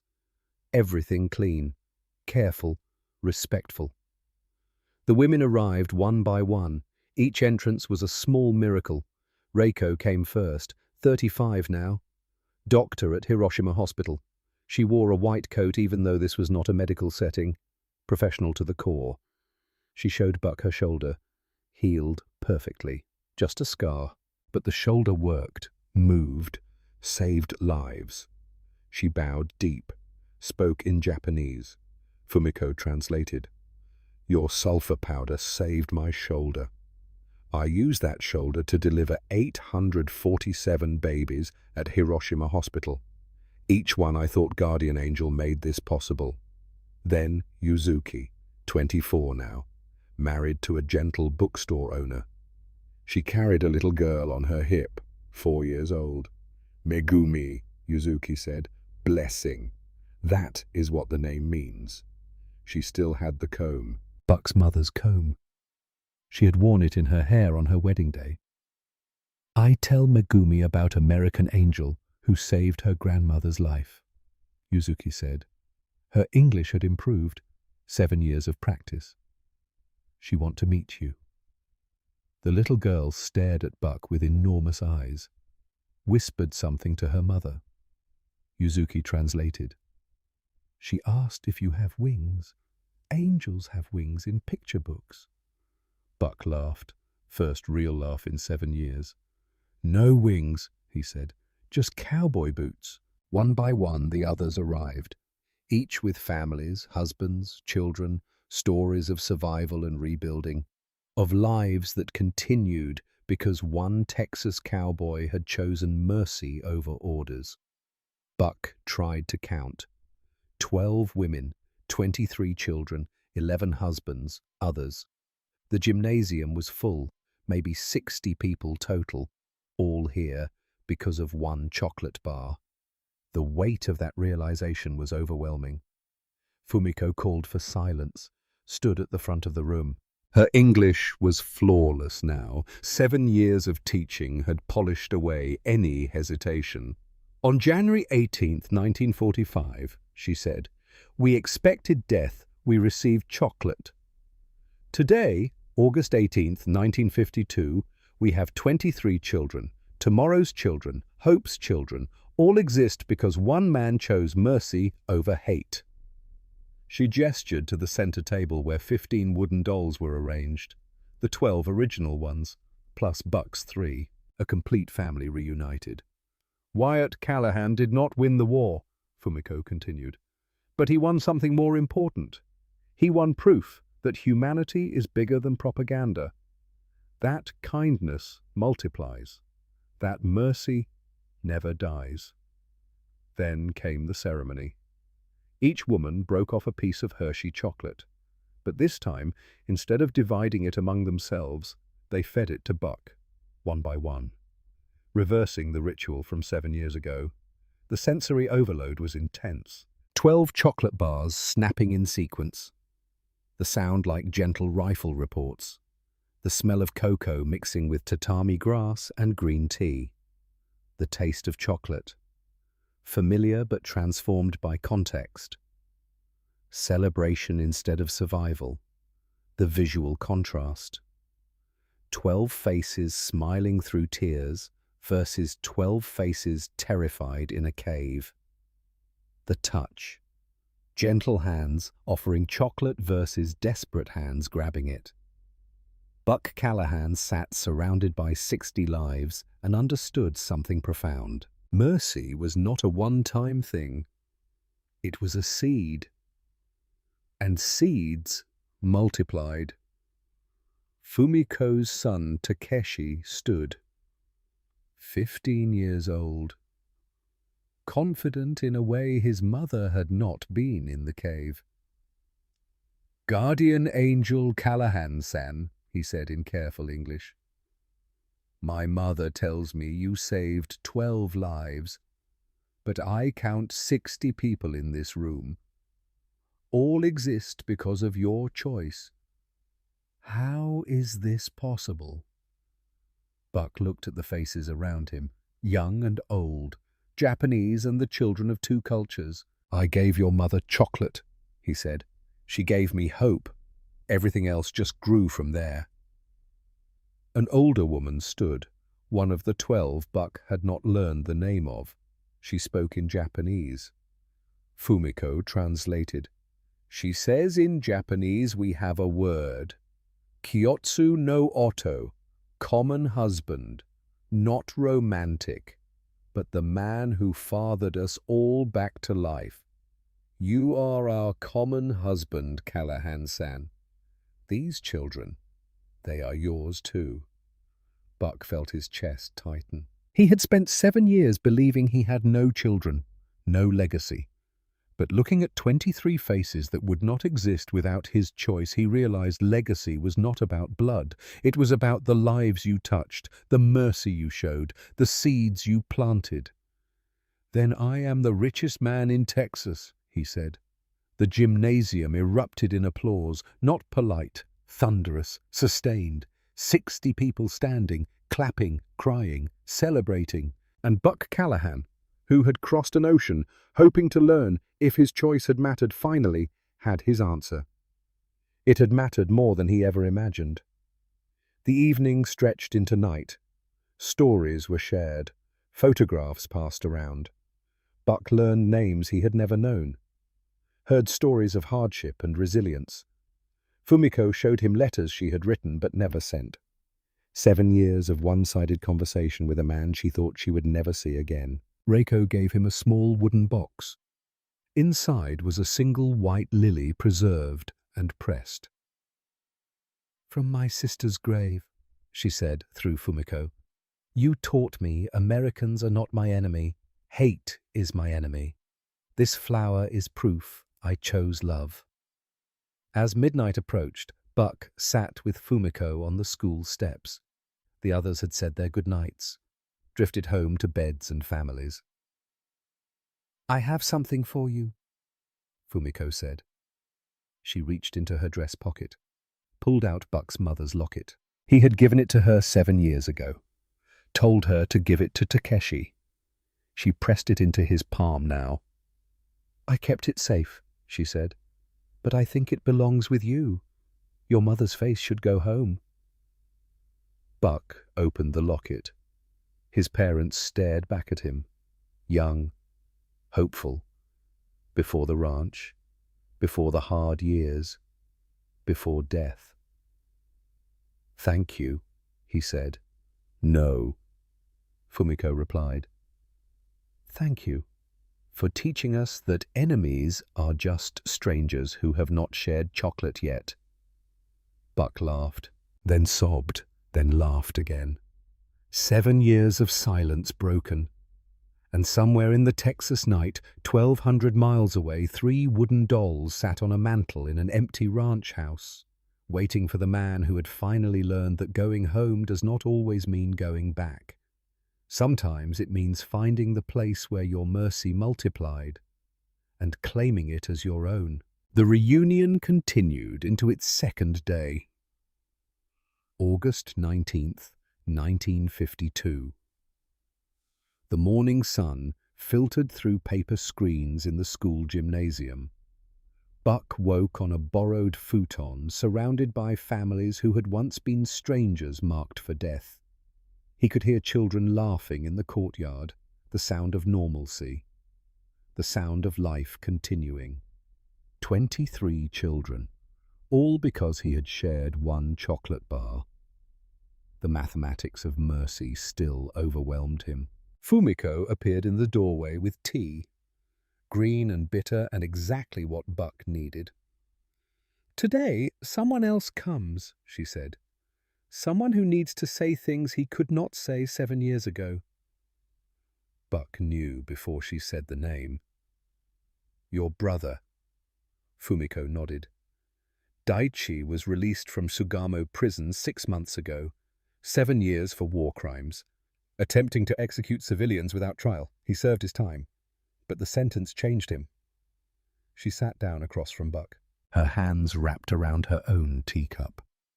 Prison stripped away the Bushido code that sustained him. replaced certainty with doubt, replaced pride with humility. He spent 6 months searching for this reunion, traveling across Japan, asking questions, following rumors. Why? Buck asked. Because he needs to apologize, not to ease his own conscience, but because we deserve to hear it. Captain Daichi Ishikawa arrived at noon. He was 39 now, thin, worn. The military bearing had been replaced by something more tentative. A man learning to walk in a world where absolute obedience no longer made sense. He entered the gymnasium slowly. Every eye turned to him.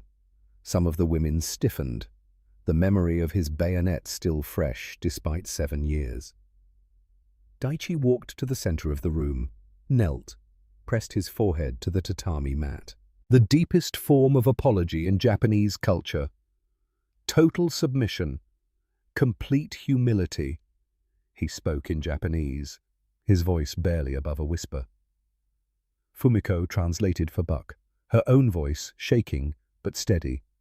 Callahan-san, I tried to kill you. I tried to kill my own sister. I followed orders I knew were evil because I was a coward. You followed conscience when it cost everything. You are samurai. I am not. He lifted his head, looked directly at Buck. His English was perfect, formal, practiced for this moment. Can you forgive me? The room held its breath. Buck stood, walked over. Every step measured, deliberate. He remembered that night in the cave, the bayonet descending toward Fumiko, Reiko throwing herself in front of the blade, the chaos and violence and the choice he had made to save even the man who had come to kill. He extended his hand. Daichi stared at it, at the simple gesture that bridged 7 years and 2 nations and an ocean of grief. Then he took it.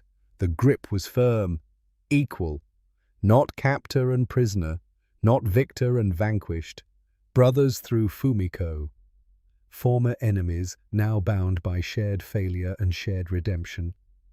Captain Ishikawa, Buck said, you could not kill your sister.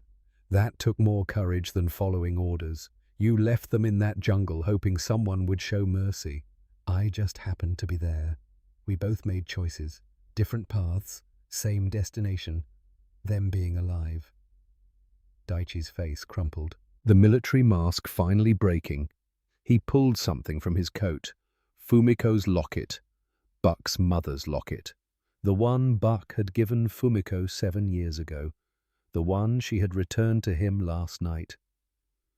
She gave this to me years ago, Daichi said, hoping it would remind me of humanity. I carried it every day in prison, a talisman against the darkness.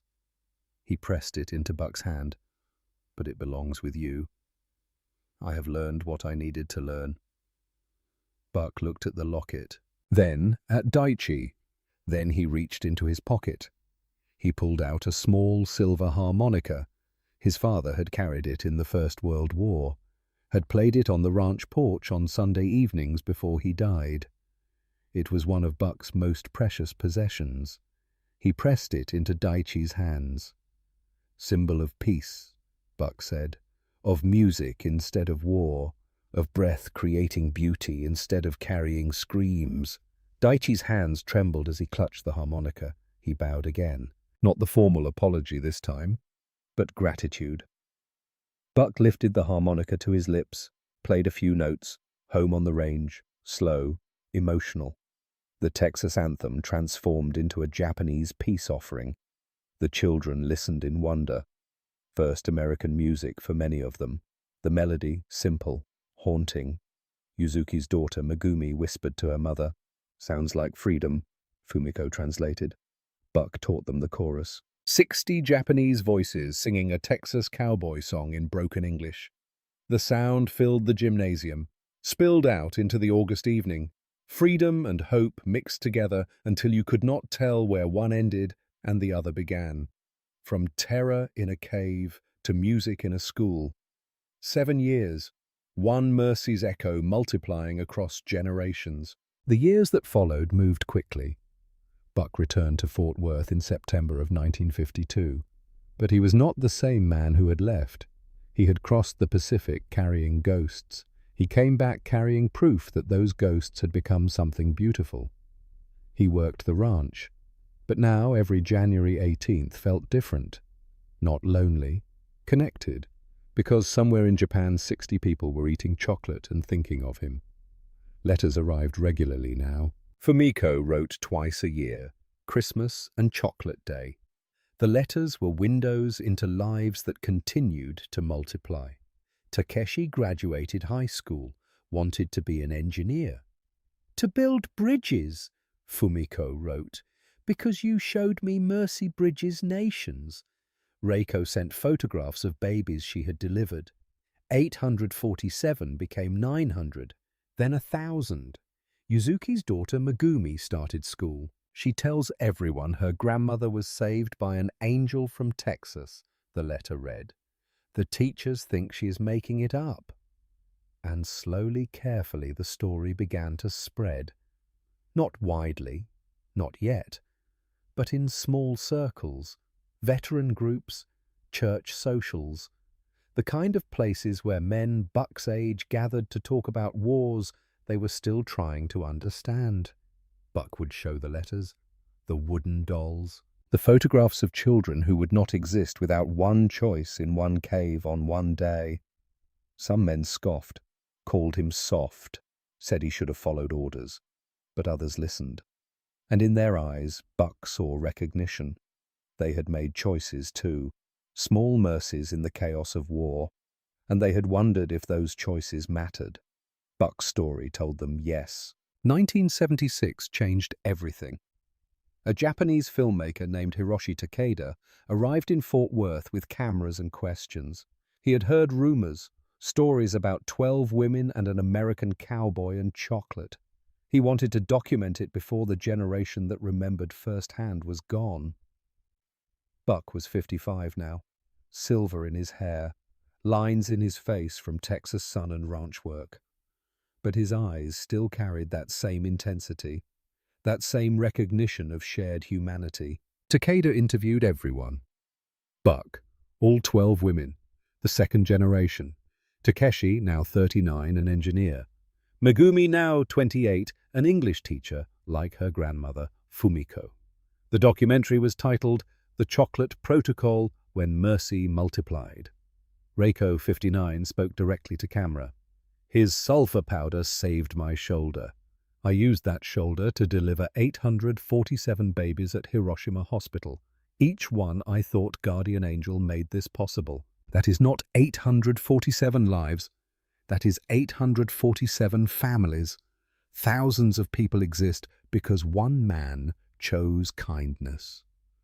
Takeshi adjusted his tie, formal, precise.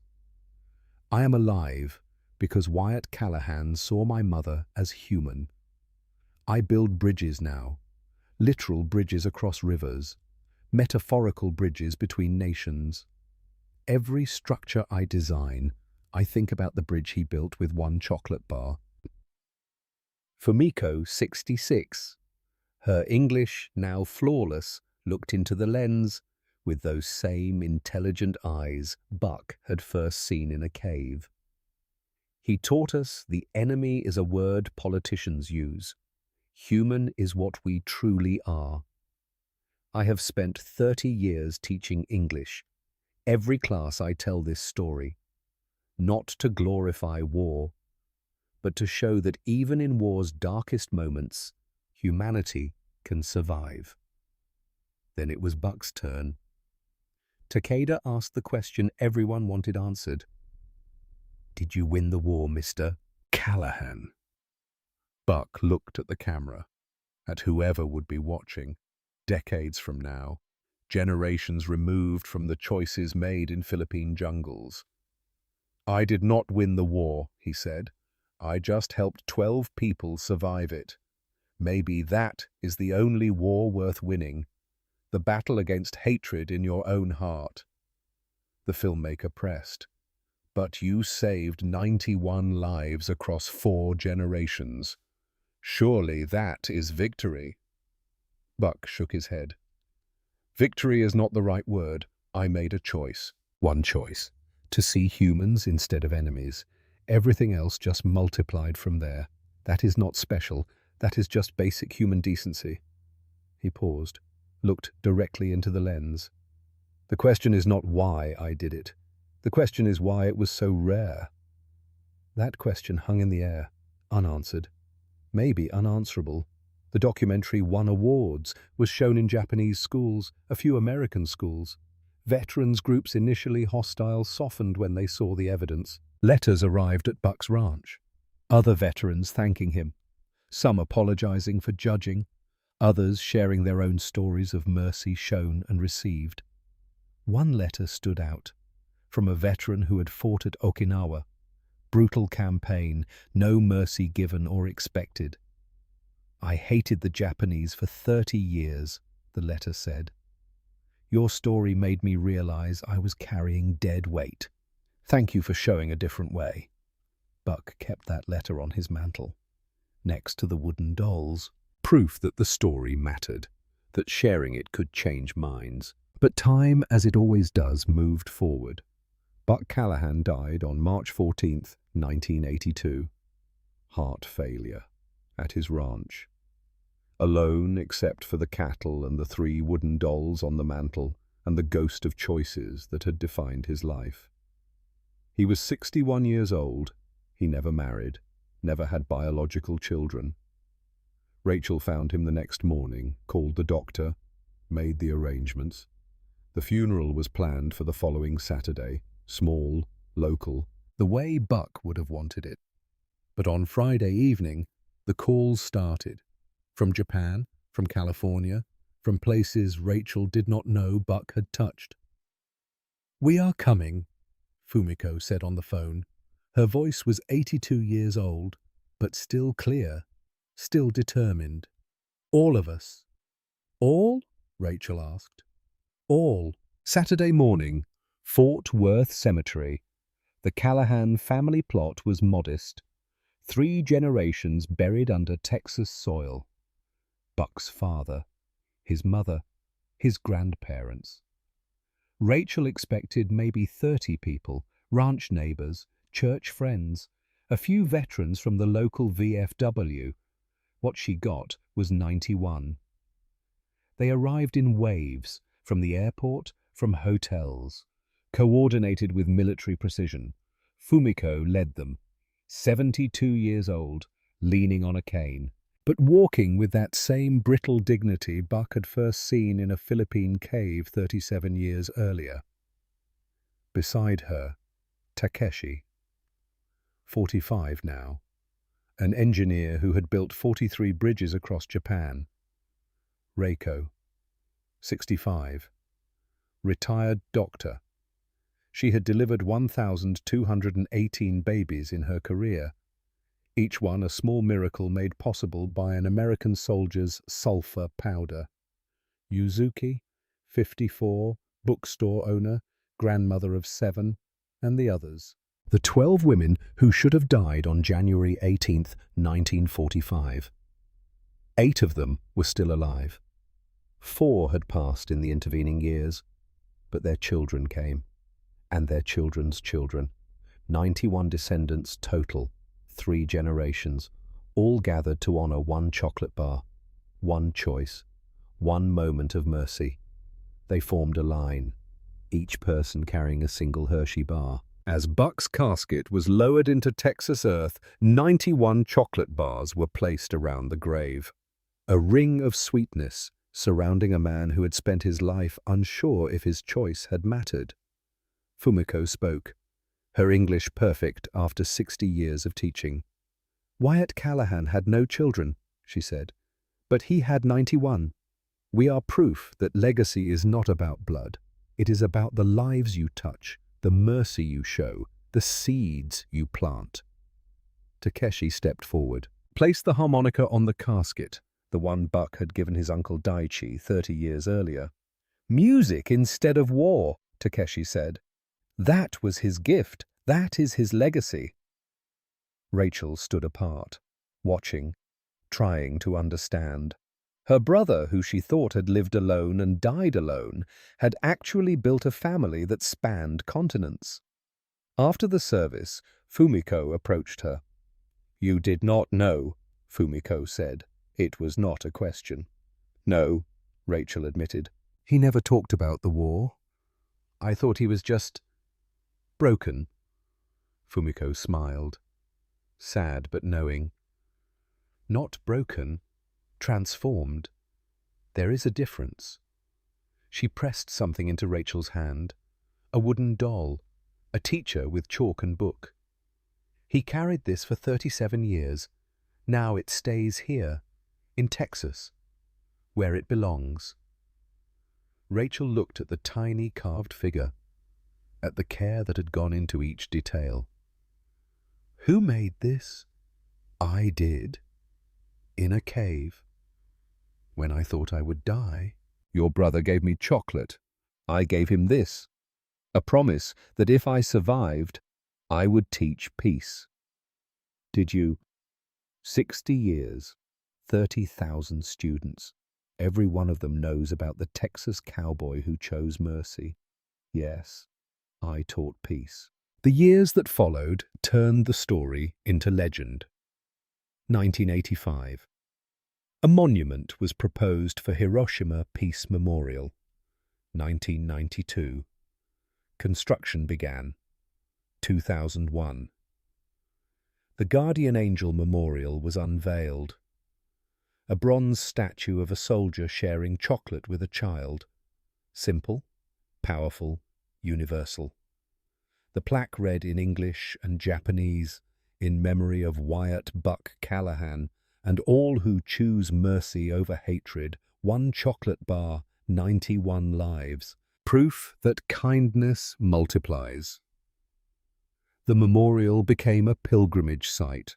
Veterans from multiple nations, families seeking reconciliation, children learning that enemies are just strangers who have not shared chocolate yet. January 18th, 2015.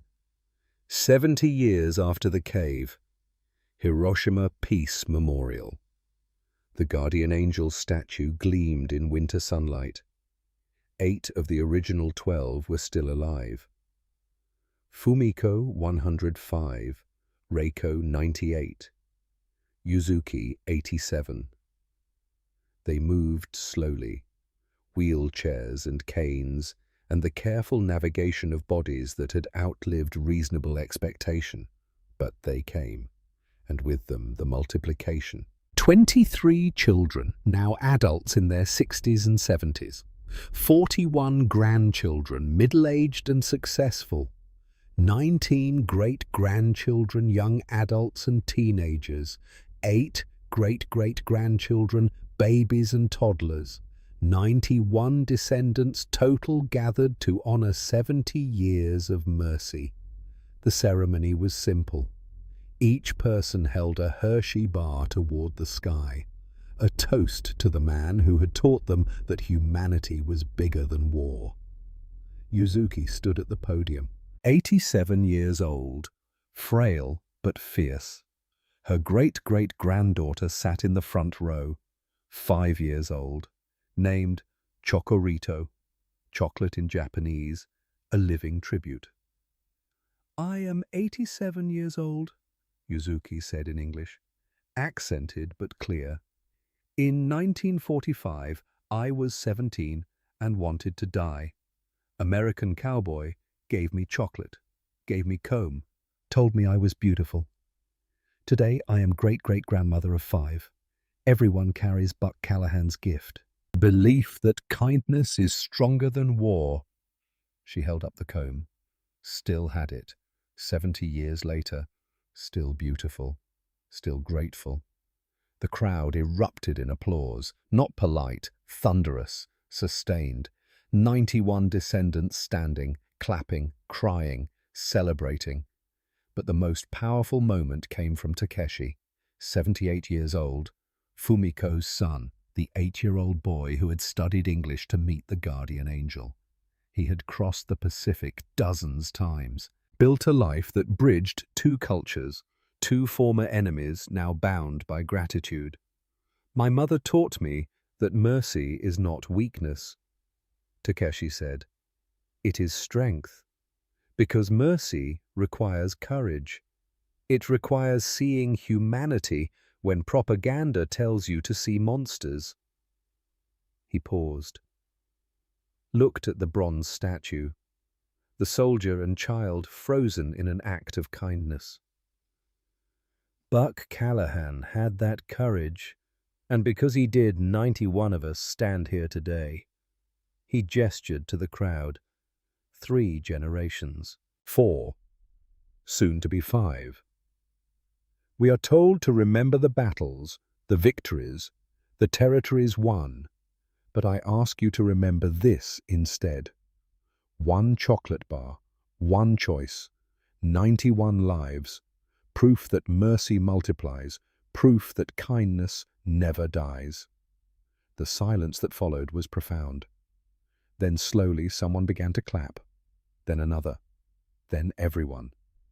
91 descendants, Japanese officials, American veterans who had flown over for the ceremony, all clapping for a Texas cowboy who had taught them that the bravest thing a soldier can do is share his last chocolate bar.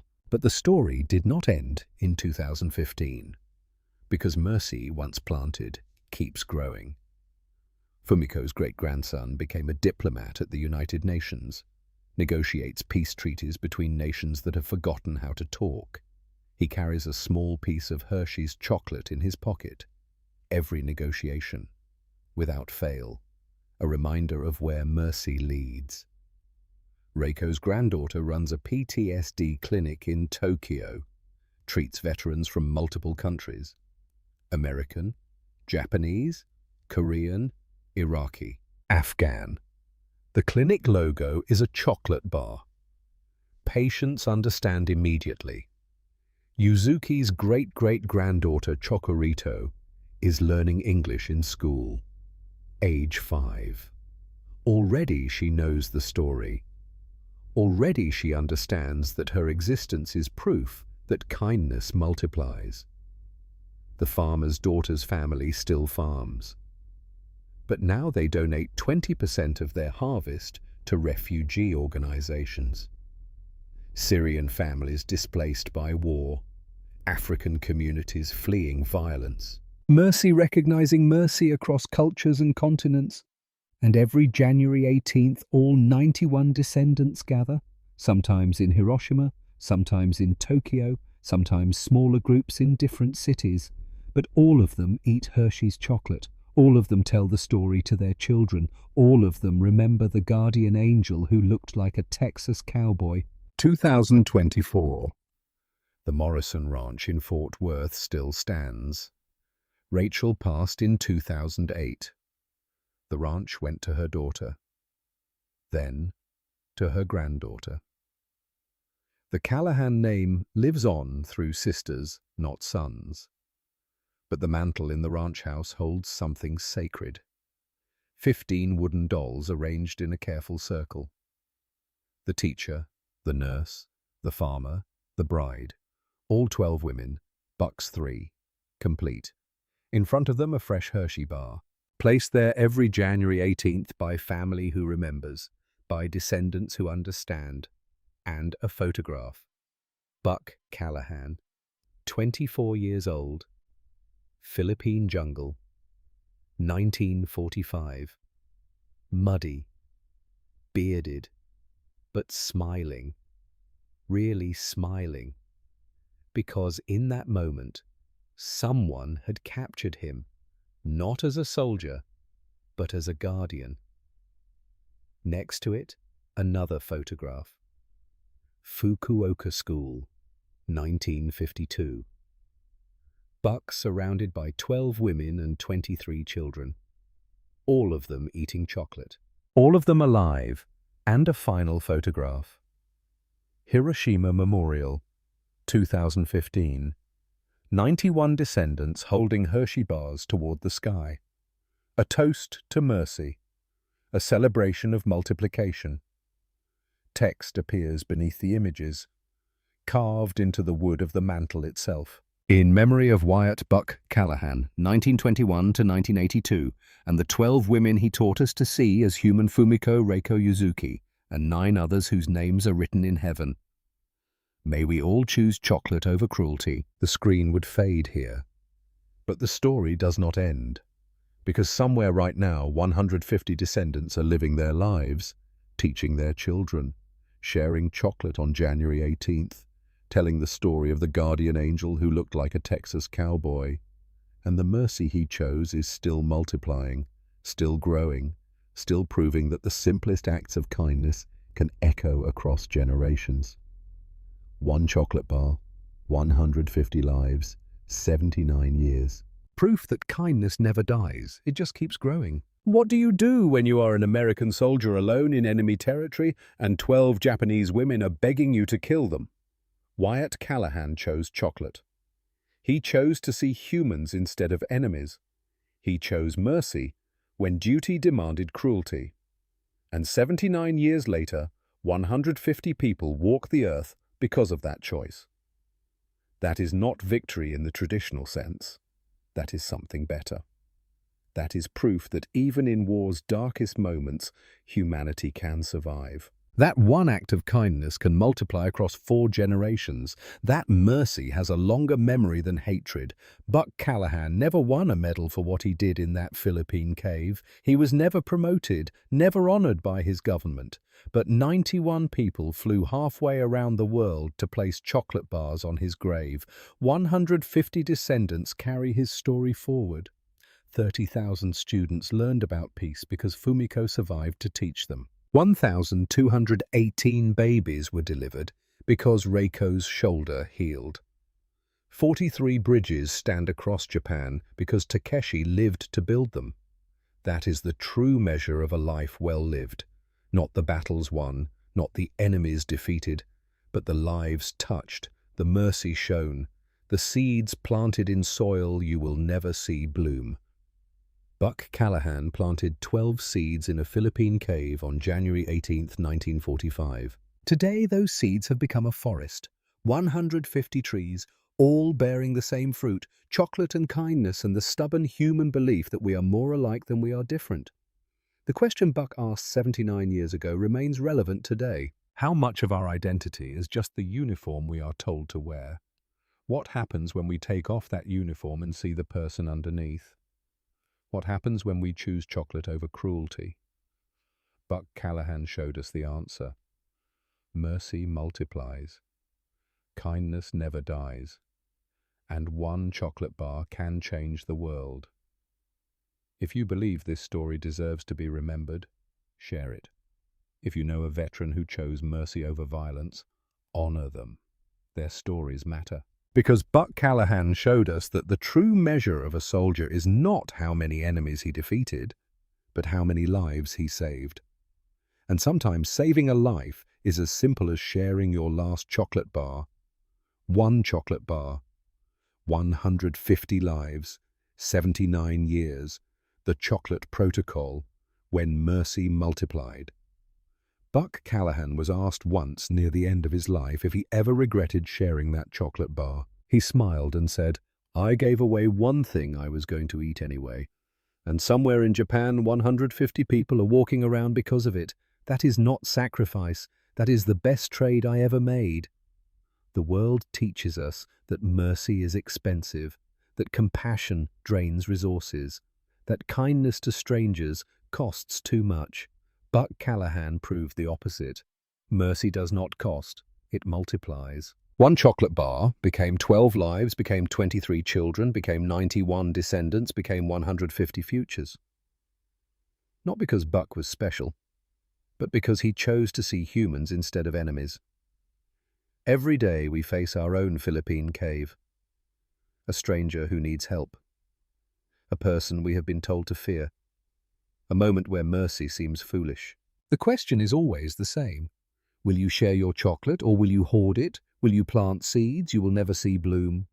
Will you choose kindness when the world demands cruelty? Buck Callahan died believing he was ordinary, but 91 people flew halfway around the world to prove him wrong.